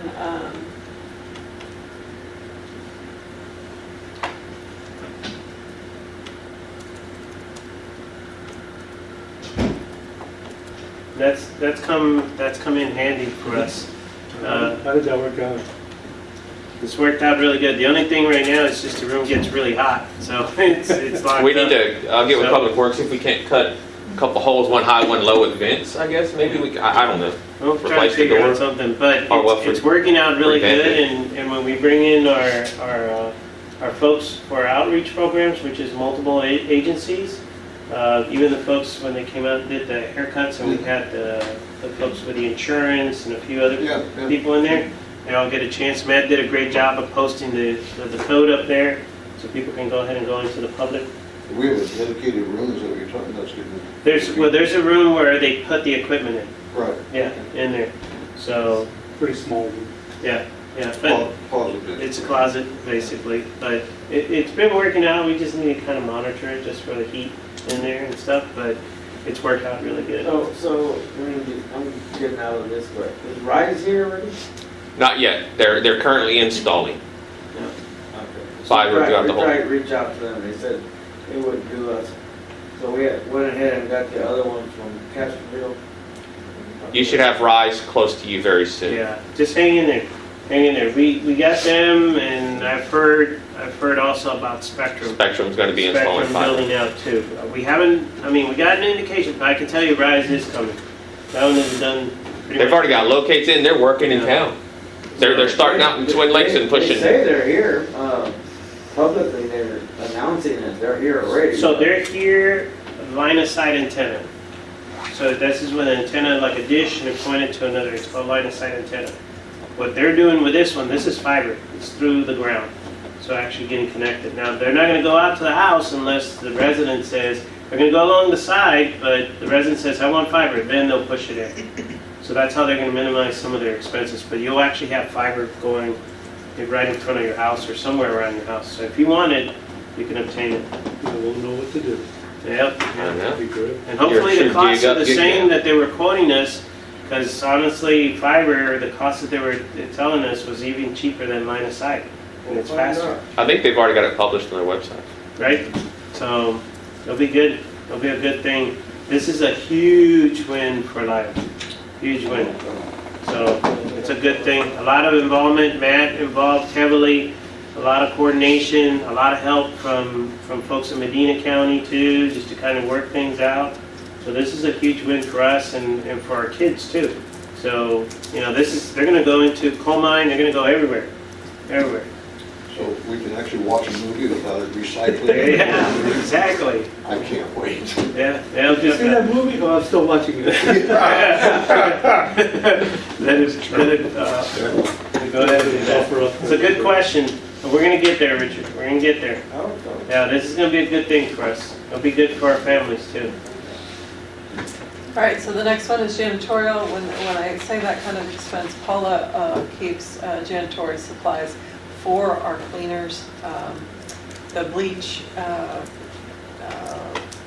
Fabuloso, everything that she does. The cost has kind of went up, but I went ahead and kept it where it was at. We have used $2,000 so far. The reason I think that we are at that is because we're having so much more activity at the community center. And then refunds. This is a line item I put out there for the girls. When they do a deposit for the center, they are refunded a certain amount once it's confirmed that everything is fine, nothing's torn up. Rich, he'll say, you know, it's good or whatever. Then we give them the money back. So that's kind of an offset to the income above. Any questions? The only thing I think we need to get, and I just thought about it now, is the new roundtables. I don't know how much. We need to think about that and how much we can put in there for new equipment or something. I don't know. Round, and we probably need 10 of the square or the rectangular. We can give it James and see how many we need to got. replace 10. I counted 10 last time that they're either starting to crack or they're already cracked on the edges. Okay. So we need to. When you go through and look at that and see how many new do tables about we need to 10 buy. of the rectangular ones. So Just, I've got a question. We can just question. I don't know what the expense will be, but it'll be good. And Any if other? you can, before I forget, let's see if you're doing the supplies and stuff over there, see if we can get a cabinet where we have a key that we have access, so whenever we're hosting an event and we need to clean up, that we can have access to stuff over Yeah, there. police department as well for security. When we're up there, we're working, sometimes we need, something happens, we need access to be able to. There you go. we got to be able to put extra bags out for the people renting it and everything. That's part of And it. cleaning supplies and stuff like that. In case something happens, we have access, we can get a key to PD and, you know, If we're there, that's making it a little easier. it'll be good. All right, thank you. Any questions on that one? All right. Let's see, where are we at right now? Oh, it is 8 o'clock. Wow, we're just having way too much fun. So, all right, let's go ahead. We're at 8 o'clock right now. Let's go ahead and take a 10-minute break, So and we'll come back. So if you can go ahead and show us at 8 o'clock, 8:02 p.m., we're going to go ahead and take a break right now. Awesome.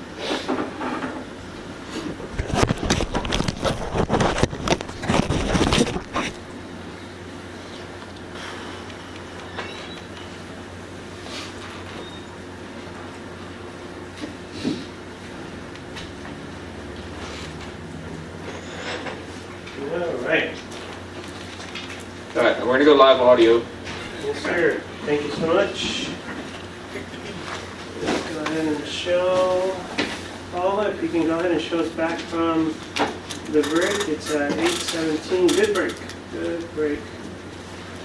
All right, so let's go ahead and jump right back into it. And we were at the library now? The library budget? Yes. Okay. So here we go. All right. I don't think Cassandra's here. She did see the numbers. We're looking at revenue at 7,400. A lot of that for donations and stuff that they get in. I did that again based upon average. Salary and wages is going to go back to the long sheet that you have. That's how it's based on. That's 3 different people that are at the library, 2 full-time, 1 part-time. And the expenses for the library, you can see below, anything from janitorial to office supplies, materials, books. Her largest expense is usually books. She buys them off of Amazon a lot and then stocks. Last year I budgeted about 12,000 or 20,000, 22,000. She didn't use all of that. Can we go back to salaries real quick? For the 2 besides Cassandra, we need to fix their wages to bring them up to what we're looking at for all the other people to the minimum of 15 an hour, so it should take them up to 31.2. It wouldn't be fair to move everybody else's, or say the new minimum wage and then not move theirs. All right, so Norma. Yeah. It's two So- full-time. Yeah, well, those go to you 31.2. have to do that. Both of them? Yeah, both. Yeah, you have to do that. 31.2, 31.2, and then take the 5% increase off, because they would get the 31.2 versus because the 31.2 is more than the 5%. And that should fix that for them. That is going to be 170,000 instead, in total, instead of 150. Oh, yeah, that's right, we moved it up, not down. So we're gonna move that to 170. I'll have to reallocate all those over.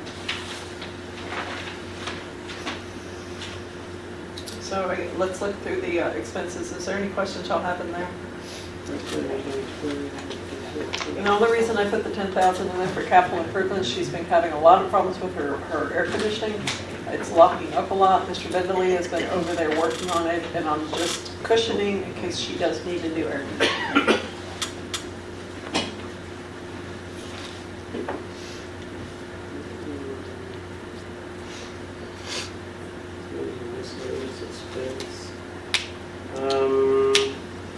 Does she have, doesn't she have like an alarm system over there? She does. That goes to the miscellaneous expense. We're just in keeping it there. It runs right at $94 a month. Is that something we really need to keep, realistically? It is the only facility in the entire city that has an alarm. Have you ever had calls on it, Chief? No, because they call her directly, which makes no sense anyway, because she doesn't need to be going over in the middle of the night checking on an alarm. Can you guys have a conversation with her? I don't know if we're required to. No. I don't know if it's There's no some requirement. sort of library, I don't know. Like I said, we protect the library more than we protect City Hall. Mhm. City Hall has different things in it than books for the library. You know, I'm just thinking out loud. I mean, she's got computers in there. She does have some kind of assets that could be stolen. iPads. But that's every city facility. But if she does that, we need to, when the alarm goes off, it needs to go Come to to the us. dispatch so we can send an officer over. Because it's not going to do any good if the alarm goes off. I mean, by the time she gets up and comes over there, they're going to be gone. So that's the only thing. We've chatted about that, before. I'll work with her on it. We'll chat offline about it. Let's just find out. I mean, I'll see if there's anything. But I agree, if we do keep it, I think the call should come to the Yes. to dispatch. Actually, I think Rosario and I started taking that to utilities. Okay. That's where we started taking that. I know, we were taking that cost.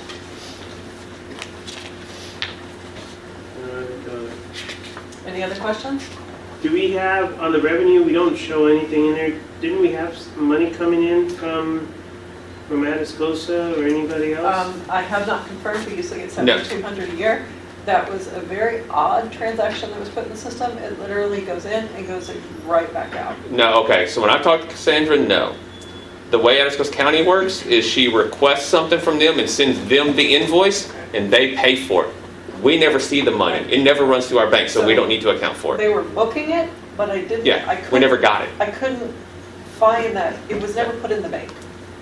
That's why in the current year we're in, we took that out as an income, because it's not really an income we show, or that we can show in the books and then expense. How would we track the asset though? No, it's an Atascosa County asset. So it's, okay. Otherwise, if it's a donation to the city, Right. that needs to come to the city. And that's not- what in the past have we bought with that stuff? You have to ask Cassandra. That's something she does through their library in the county that they I know that she purchase. probably use it, but I'm just wondering if it's books or what is that money used for? See what I'm saying? I think it's mostly books, Books. but So- it's not so money she I gets- ever have in hand. So she gets help from the county for the books, and then we're also. How much have we used this year?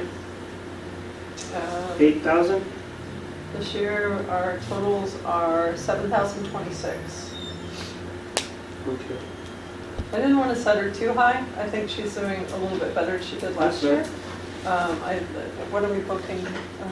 I want to say maybe, what did I put on the financials? 150 per month is what she's giving donation. So she's doing good. No, it's good. It's good. Just I remember a conversation we had, her late fees were up a lot on people not turning in things. that'll be good. All right. Any other questions? Council? Okay, here we go. Okay. 150 is animal control, Santi. Santi and I went over this.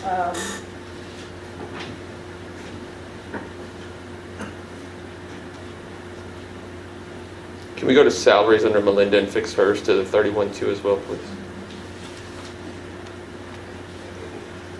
So he feels that he can run these revenue amounts this year. He's doing really good with the fees that are coming in. We sat and talked for quite some time. So he feels comfortable with this. So they do want to have 2 or 3 money-making events this coming year that they're planning. So hopefully get where they need to.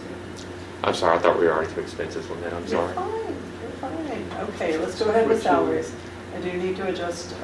So did they get, they actually get pretty good donations come into They've been getting about 300 a month right now. 300 a month? Okay. 300. A lot of the adoptions have increased a lot, and we're getting a lot of the adoption fees into. He's booking anywhere from 100, every other day to even more. I think he run like 300 the other day. So it's variable. All right, let me switch something. Well, Council, while we're doing that, just so you know, they continue to work on with that organization that provides some spade and neutering. So they use that as a way to go ahead and offset some of the opportunities for people to adopt. I should take care of the dogs. Unless we need to look at if the 5% would give her more, that's what we need to go with. I don't know which way it would work. Just highlight her so we can look at it. But for some reason, I think the 31.2 take her to minimum wage was more. I don't know.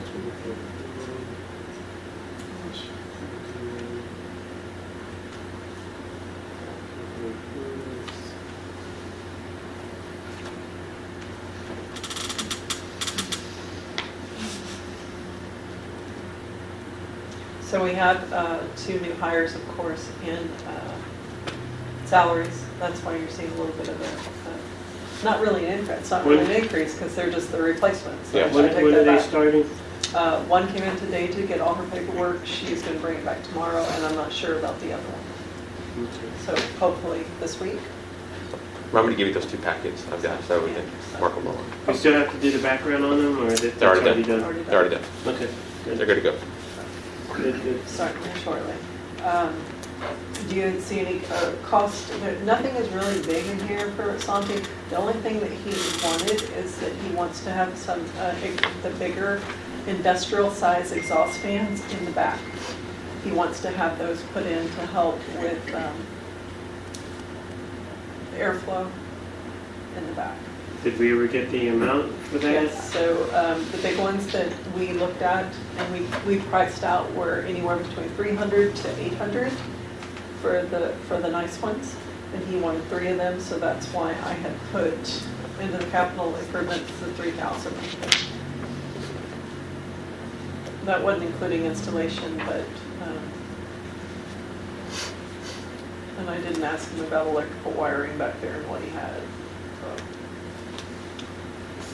But that was his only wish list of what he had back there, of what he wanted. So just fans, that's all he's requesting? That's it? He wants some big, he wants a smaller industrial fan in the cattery to help with the airflow in the front. And he wants 2 in the back that will be going from, what is it, I guess, north to south, I guess that way, down towards 790, to help with the airflow coming through there. Okay. Keeping in mind what Mr. Deere said in the last workshop about the AC system and how that affects, the airflow will be affected by that. Yeah, make sure we're not exhausting all the cold air so the AC runs 3 times as much. Santi and I talked about that. That's the reason he wants it in the cattery, so he can close the door to the cattery, because the cattery is different. So then the air conditioning would just be going in one small area, and then the back, of course, is closed, where it would just blow air and help. Oh, and he did want a new power washer, like an industrial, not the one like from that he has now, which is not really strong. to really do some more deep cleaning in the back there correctly. Did anything ever come with the windows, come about those? The windows at Animal Control, he was supposed to give me a price on that because he wanted to be able to open them and he needed somebody to come out and look. I asked him the other day what the frame's made out of, if it's steel or wood, and he couldn't answer these questions yet, so I still don't know. Wood out there, if I remember right. He said it's Yeah, wood. it's all wood. It's all wood. They'll just have to refresh. I don't know, yeah, I don't know if it's still purling or wood, so, yeah, because he wants to be able to close it, but then if we have that, that's, my thought was, is we're gonna have to put bars on it, or something to keep people from breaking in.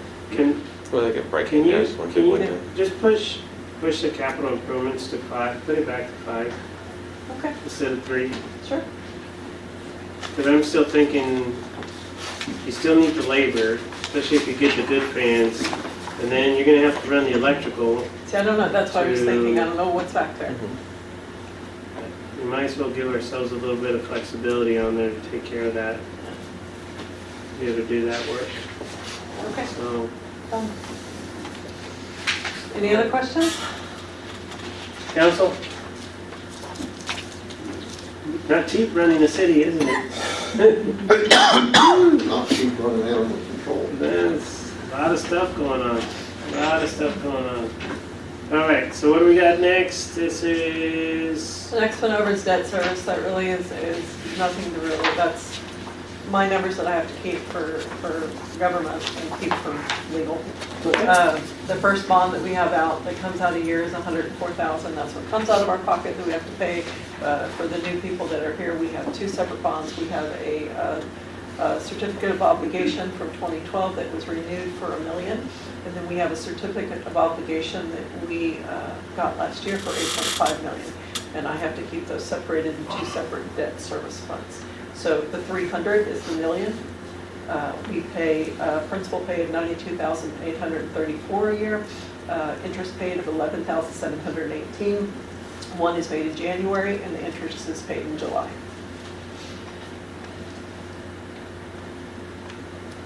You go to the next one, the 400, that's the 8.5 million. It's the same scenario as I just told you. The principal that will be due for the next year is $417,793.75. The interest will be $167,893.50 for a total of $558,687. You can see the payments that we have already initiated this year. The $491 and the $172, which have been paid. You can go ahead and go over to 6, which is water. Fund 600 is water, and that is James behind me, grunting. Okay, so dedicated bond fees, we actually had, per my numbers that I can find, we have not spent any of that yet. That has been carried over into that account. We need to look at that. We've probably spent some for TRC alone. There was one invoice that That we could find for water. that her and I were looking at today, and I had asked James, but it said booster pump. But if it is, then we've got 42,000. I may have to reclass something, but that's the only one that I can see that would go in there, and I'm not 100%. I'll email Scott tomorrow and have him break them all down for us. I needed to ask Matt when he comes back. So anyway, that 616 or 6,115,000 is still part of the bond payment. That's not actually the revenue in, it's revenue we already have. That's going to be a carryover.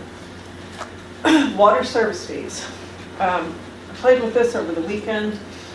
If you go to that next sheet, I'm going to tell you how I did it. Just flip it over one. Based on the 7-month average, and that. I'll flip it over 2. Go 2 pages. 2 pages. And your packet goes 2 pages, and it's actually up and down. So I was like, what? So- It's more budget. It looks like this. Okay. This is how I'm formatting the numbers with this. I took a 7-month average of our new cost. We did change the rates as of last year, but I wanted a cold month all the way to what we have in the heat month. So based upon that 7-month average, we bought in $527,000. If I break that down, $75,000 a month, okay? That gives us a billing of $49.21. Our lowest billing we can have based on the 3,000 gallons is $30 a month. It can go all the way up to who knows what, depending on how much water they use. But the average that we bring is $49.21 per 100 or 1,530 service units, service addresses. This is something I wanted to talk to Matt about too. Last week was extremely hectic. I don't know how much we want to estimate on houses for this coming year. I took it to 1,700. But that would be a full year's worth of oof. Yeah. How many homes should we base an average on? So if we have 1,530 homes right now, what should we base the homes on for the new year for money coming in? So you're saying 1,700 by October 1? I'm not saying October 1, I'm talking like an average, because then I took a curve for that. Say in the middle of next year, say halfway through, how many homes are we going to have? And then We could potentially be at 1,700 by the middle of next year. Do you think For so? 15 now, I mean, So based on that, this is how I don't know. This is how my mind thought. the housing market. If we take 1,700 homes, looking at Matt's numbers that we had put on the review that we did last month, it came out to 83,000 per. At a million, at a billable rate or a billable year of $1 million altogether at 49.21. If I take a rate curve, and any of you that's taken a lot of math understand what I'm talking about here, but if I curve it down to 45.50 and not that 49.21 to capture the variances that could come about if we don't hit that 1,700, that's how I came out to that 928. And I am very much open to discussion on this, how to figure this. I mean, the amount of homes, I think we could be there. If you're looking at the middle of next year, without a doubt, on there. Okay. So let me interject this How do I figure my curve? real quick before trying to get into all that crazy math that she understands. I can tell you right now, TRWA, we're going to finish up our utility rate study, and based just off the general numbers they've seen, we've been giving away about 40% of our water.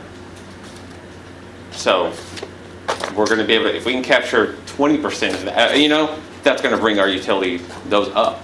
He's already looking at it. There's a chance that we're going to have to look at utilities and increase the rates, but they're trying to figure out where's that tier we need to raise. Is it all of our water's going to the lowest tiered users? Probably not. It's probably those middle tiered users, and that's where we need to increase our rate, is at those people, potentially. But we're going to get a study. But this is actually lowball compared to what the study might reveal. I think so. Yeah. I think, makes me nervous, but I think this is doable. These are conservative based on what, once we get the study. If you look at where we are today and what we budget, I think it's doable. So I went into the system on Saturday and pulled probably, I would say, maybe 10 random houses, mostly the new homes that are watering their yards and this. And then I pulled some of the ones that had swimming pools throughout here. Swimming pools could be anywhere from 300. The average house, say over in like Lonesome Dove, I can't think of the Saddle Ridge, right? Saddle Ridge, is around $48 to $50 is where it came out to for the water alone. So that's where I kind of came up with the curve on the average, saying that, but I still, I can't give a trying to figure out a number exactly where we need to be to budget for revenue. That's a conservative number. I think it is. I think the thing we need to take into account but is we may go up on the rates, and then talking to the person that Matt was talking about earlier, we're giving a lot of water away. Right. Yeah, we need to look at construction. Up, right? How much have we spent, like Anderson Columbia's been here for over a year, taking water and buying water first from construction, and then Saddle Ridge has been the same way. The other two potentially aren't because they're using the wells and their own water rights. So maybe in the curve we can go in there and take them out and not estimate any type of construction usage of water. Well, this doesn't include the construction. This is just No, usage. This is a residential. Just for you. Yeah. That was only, I But you're didn't not- take any business. Okay. Well, if we're not calculating business, then we're way low. Yeah, so we're, If this doesn't calculate any commercial whatsoever, this is. No, I mean, this is total. This is still the total of what we would do, but when I did the rate reduction on that, it was based upon residential, and I didn't look at commercials to put in that percentage factor of that. Our last year total with commercial, we billed $795,000. We still have 2 months to go. We're short $97,000 for the next 3 months. Of course, we're going to hit that. 928. I mean, we're billing anywhere between 60,000 to 70 or 80,000, depending. I think it's take that back. conservative. We did 90,000 last month in water. I think you're good, honestly. You want to leave it there at the 928? Council? You guys really- I think we leave it there until we get the rate study, and we'll know more. Maybe we get it done. Well, I'm pushing them. Hopefully they come in the next few weeks, and we can get it done before we adopt the budget with rates. You got, you good? I really feel we're going to have to go up again. Oh, I understand that, but in the sense of just using it for the budget Yes, purposes, I think we're conservative enough where we give ourselves, all that's gonna happen is gonna go higher, so it gives us a cushion, a big cushion probably, to be able to do that. We're not overestimating, so we won't be shortfalled at the end, you know? So if this is a low ball, and we get the new numbers in, we still have time to adjust it. Right? When are you expecting that rate study now? We're waiting on them. We gave them everything they wanted, but the guy we were dealing with moved divisions, so we got handed off to another guy. I've emailed him and told him we're ready. As soon as you can get down here, let's go, and haven't heard back yet. You think it'll be done before the budget cycle's over? I told him we'd really like to have it done before then, so when we adopt our budget, we can adopt our rate structure as well. Yeah. Otherwise, we could adopt the rate structure a month or two after the budget potentially, but Yeah. So that's kind of how I came up with that. I know it's a little complicated, I'm sorry, but I'm just trying to take all the factors in. Impact fees I'm taking that based upon what we're doing this year. So that is, of course, has come into new home build, and that's based on the permits and stuff that Paula and Matt are talking about in their monthly updates. I don't know why this keeps happening right there. Okay, so that's why I put 120,000 in there. Tapping fees, I'm doing the same thing. I'm averaging out based upon what Paula has coming in and what I'm seeing on permits from Rosario. Water acquisition fees is the exact same thing. Those are new houses coming in. That's money that goes into another account that we have based on the average and the permits that are sitting there and coming in. So a lot of my formulas are based upon the averages. Meter sales, exact same thing. I will say we've had an increase in late charges. Unless the majority of the residents here are the late fee will be assessed as of the 10th, unless you are a senior, which you have till the 20th to pay. But we have been getting a whole lot more late fees than we did last year. That was only going to go through September, right? Excuse me. Wasn't that only going to be through September? Right? So. All right. Okay. And then service charges are part of the credit card fees. That's actually a wash. But it has to go in there. I have to account for it. Salary and wages, this is, James Robert, and then the two open ones. yeah, and the 2 open positions. those are the 2 new ones we talked about adding. So, a total of 4? Out of water, Yeah, 4 out of water. 2 brand new positions that did nothing but install radio read meters, potentially, is what we talked about. So that's kind of, Does the 52,000, Matt, does that include with if Robbie completes his certification?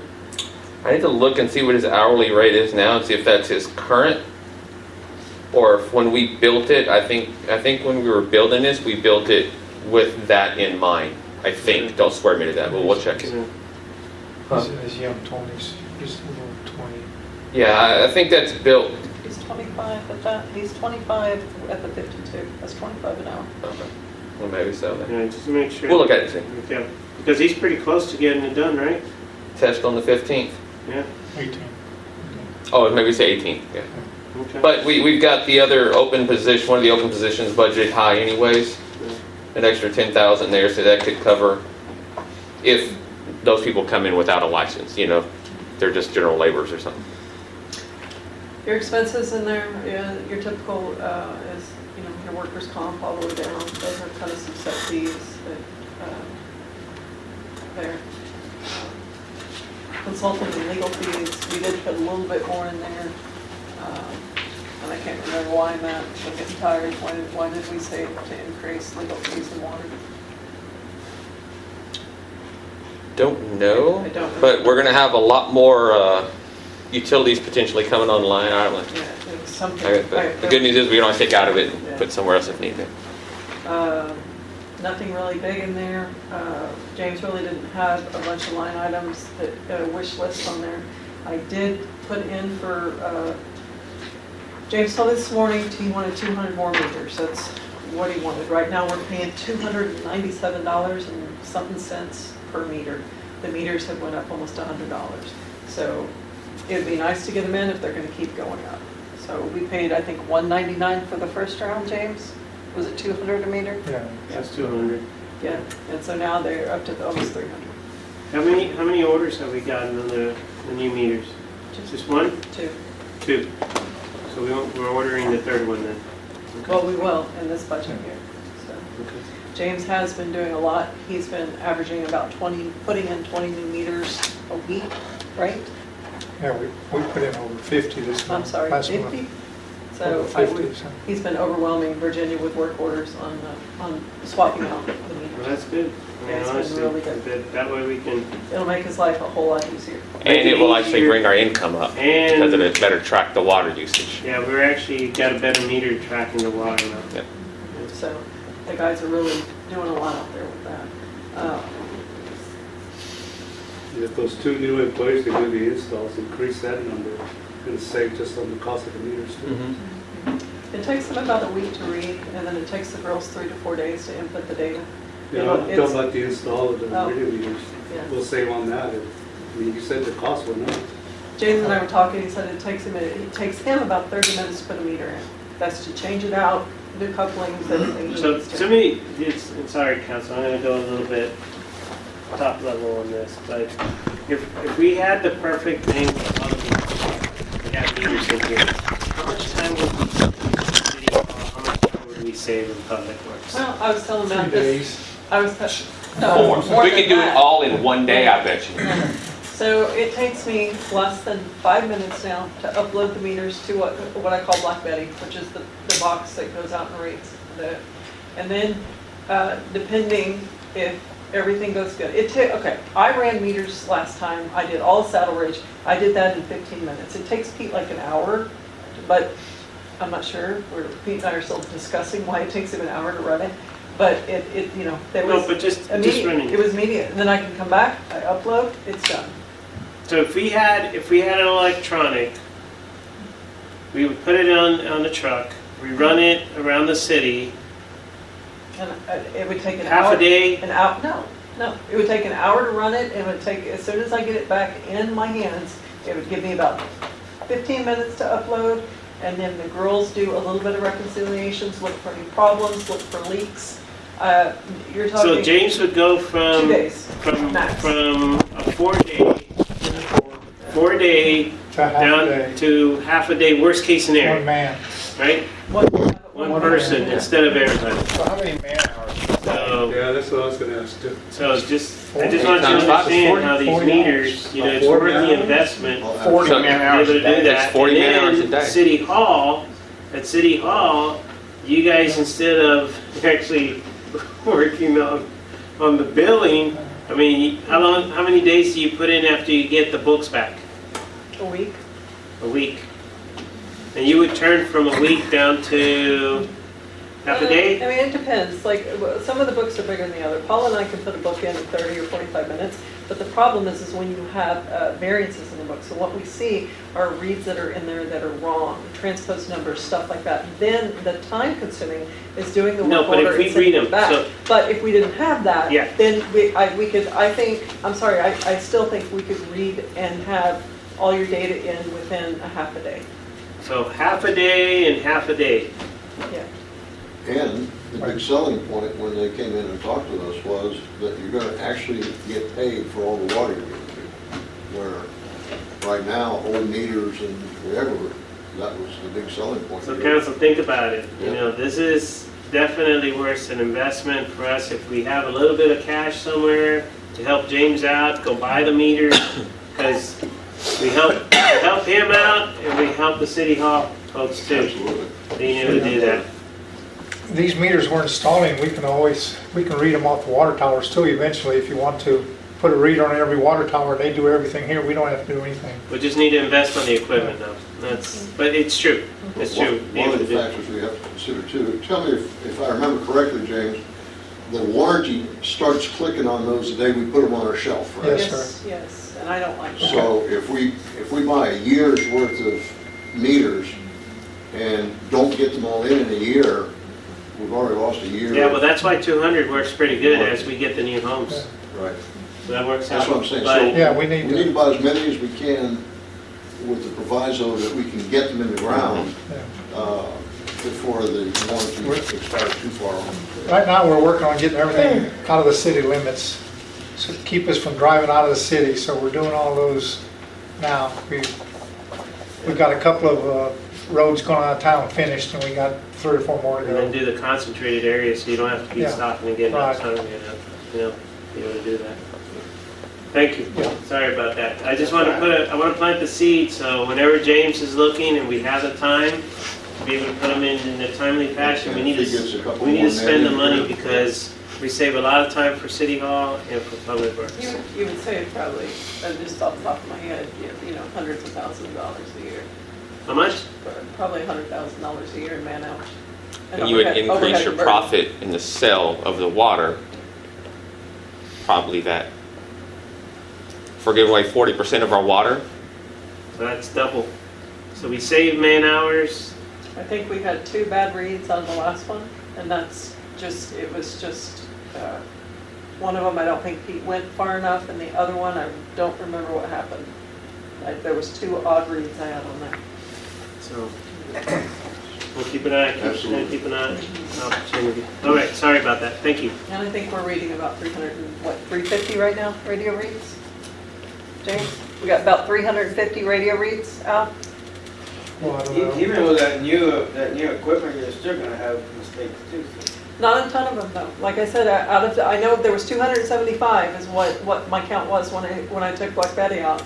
I had 2 wrong reads. The rest of them came out perfect. So the 2 wrong reads were on the new system? Yeah, and that's one just because I think PD didn't go far enough out where he needed to go. Because we have one out in Twin Lakes, and I don't think he got close enough to it. And the other one, I think, was a default. I can't remember. Maybe James would remember. There was an issue with one. I think we changed the meter out. Yeah. That's compared to how many rereads on the manual. Anywhere between 20 to 100, depending on how it goes. There you go. And that's including the work hours in-house and then sending the guys out, use of the truck, wear and tear on the vehicles. Redoing everything. Yes. And then coming back in and putting them back in, yes, sir. It's right years ahead. Yes. So going back to Mike's thing, get the 2 people to help out, right?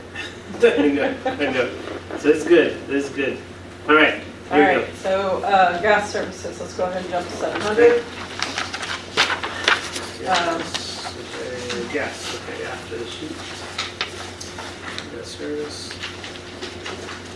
We are not using as much gas as we did before.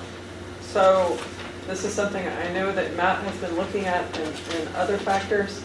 If you go to the next page over, you can kind of see how I came up with that in the same kind of form that I did with water. I'm coming up a lot lower than I want to. There's 2 pages. 2 over, sorry. Our average on 7 month is 41,000 is what we're billing, and that's gross.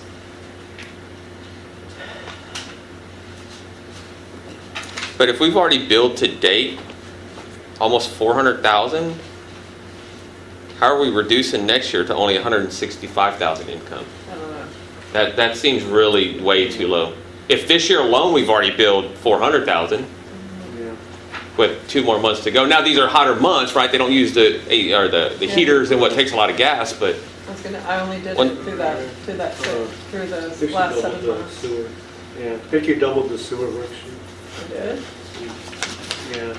Just cover You it have up it here. on. Oh, I think here. I did. Press I'm down. sorry, guys. yeah. I'm sorry about that. I did. One is, but it matches, no, it doesn't. Okay. I would have to go back and pull my. So the big thing with the sewer council, just so you know, the new homes are not requesting gas. No, Okay? no, none of them are doing gas. So we're not looking at a build out that goes along with that. We're actually looking at opportunities for those that are not using it. You know, we're trying to save some money to get them disconnected because it's less, so we need to go out there and read. But at the same time, we're waiting for CPS for their contract, right? Yeah, but it's going to be 205. Yeah. So their contract cost is going to go higher for maintenance purposes to be able to do that. So we're going to need to account for that.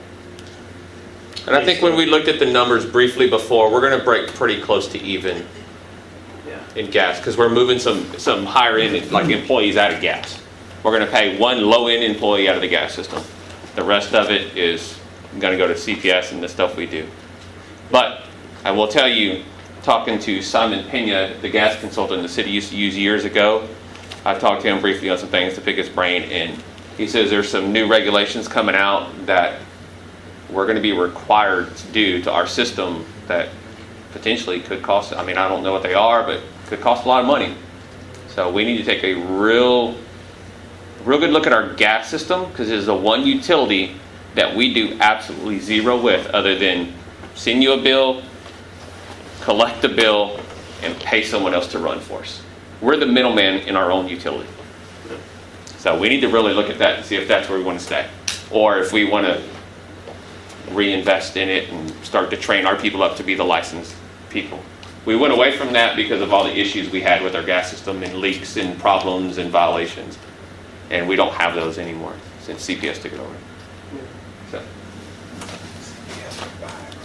So we'll see, but that might be another discussion happening. But you think with the adjustment then, Matt and Lynette? We need to look at the numbers again, but I think we'll be closer That to was it. based on January to July, so that, remember, July is really June, so that is 6 months. You're gonna have October to there, that probably does come up with the same amount that is at $394. But the average for those warmer months are coming in really low, so I wanna average a little bit differently for the next one. I'm gonna say it's gonna be closer to that 4719. Okay. And right now, we only have 345 homes that are using it. Yeah, we don't have, out of 998 homes, that doesn't include the new homes, but out of 998, so a third of the homes inside of Lytle proper actually use gas. So, be able to do that. And my formulas do reflect not 900, but the 345. But I need to go back and look at the high months on the really, really cold months. So let me. So if we could take our gas service fees, even if we budgeted that at $400,000 as income there, and then plus our expenses, we're about $24,000 over budget. We're bringing in $24,000 less than we're spending.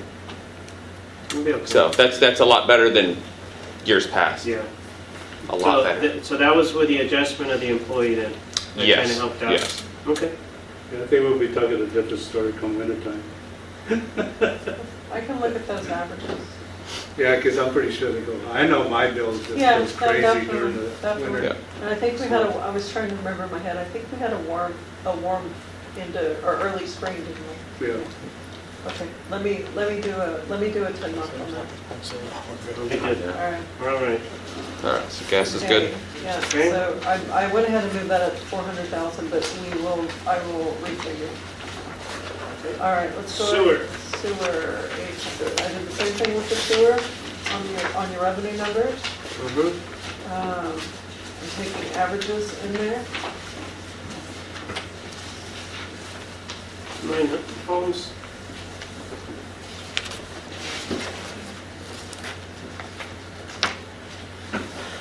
So that really wouldn't be weather-based, so I'm assuming that, based on the 869 houses, that is what's on the service for these. We came out at $38.93 on the average. Remember, we average that though when we adopt our fee structure for water. That's what gives us our determines. I think talking to Virginia, it's like Yeah, it sounds about right. December, January, February. It's those 3 months that you use to determine what their sewer bill is. It's not. It doesn't change every month, from what I gather talking to Virginia. It's really weird how that. Well, that way you don't bill them, you don't get Bill the them, average when yeah. they're watered Yeah, hot. yeah, So, yeah. So my configuration, I came out with 378,000 based on the averages that I put in there and using a curb reduction. Right now, we billed 368,000. We're doing right at 33,000 monthly on average.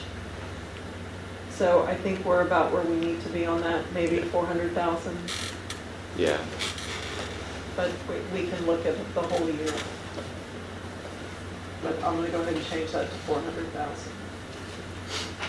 And then in the salaries, so right now Pete is in there, and then we have an open slot in there. Yes. I think I messed No, that no, up. no, no, no. It was me. Oh. That's the open spot we still have open in Public Works that we can't fill. Okay. So yeah, there is still an open spot there. Okay. And that goes with the sewer. Yeah, I figured that's where probably the majority of the work, needs to be a couple guys there in sewer. All those wipies, right, James? All those wipies that get stuck. That's a dirty word to James, literally. I know. And all the equipment that we were talking about, the cutters and all that, that's the cleanouts, all that is built in. So, We were Cutters. talking about new cutters and sweeper arms and what are you talking, you're talking about streets? the sewer. Sweeper sewer. arms. Yeah, for the solid waste. Oh. That's going to be all part of the new wastewater treatment plant. When they build the new one, they convert both. That way they're compatible. They're the two same plants. So Oh, okay. that's what they're talking about. Okay, so we don't have to invest that in the current? No, we'll cover that when we do certificates of obligation. Okay. We'll get the monies to do But for it. the current one, we still need to do some work on the current one right now, right? That's what James is looking at Yeah. and should determine the prices on. So I think that's some of the stuff that Mike Yeah, we was were talking about it in the last is workshop. referring to. So if we're going to do it. So this- you mean the violation from the inspection, the deficiencies that were noted, what's that going to cost us to fix? That, and we were talking, so in the last workshop, we were talking about the solid waste and how you have to go down there and treat it like once a day or every other day. And you were talking about sweeper arms and the cutter, the new cutter head, or you were talking about a lot of items that we needed to And look at. we need a couple of sweet, it's a Yes. rubber deal that goes around. We need 2 of those. We Right. got to So replace. that How was much the are those? question. Is all that We don't know. included in this coming Are up you going to budget? handle it this year? I don't, we I have a hard budgeted- time finding it. It's supposed to be a manufacturer in Seguin, we heard, but we haven't been able to get a hold of them. So- Let me work with Shouldn't be that James to try to figure out what they need and to try to find vendors that can do this for us. Right now, we know what we need, but we can't really seem to find, we've heard there's somebody out there that does it, but we don't know who the someone if is. that's going to come out of the current budget or? Well, there's potential for that, but there's CDs the Okay. city has that, or they're rainy day CDs, right? If something broke big, and we may have to look at how this year's budget goes. We may have to cash some of those because we've done some big ticket repairs out there this year. I budgeted 70,000 in there for some of the repairs. But like Matt said, we have the CDs as well.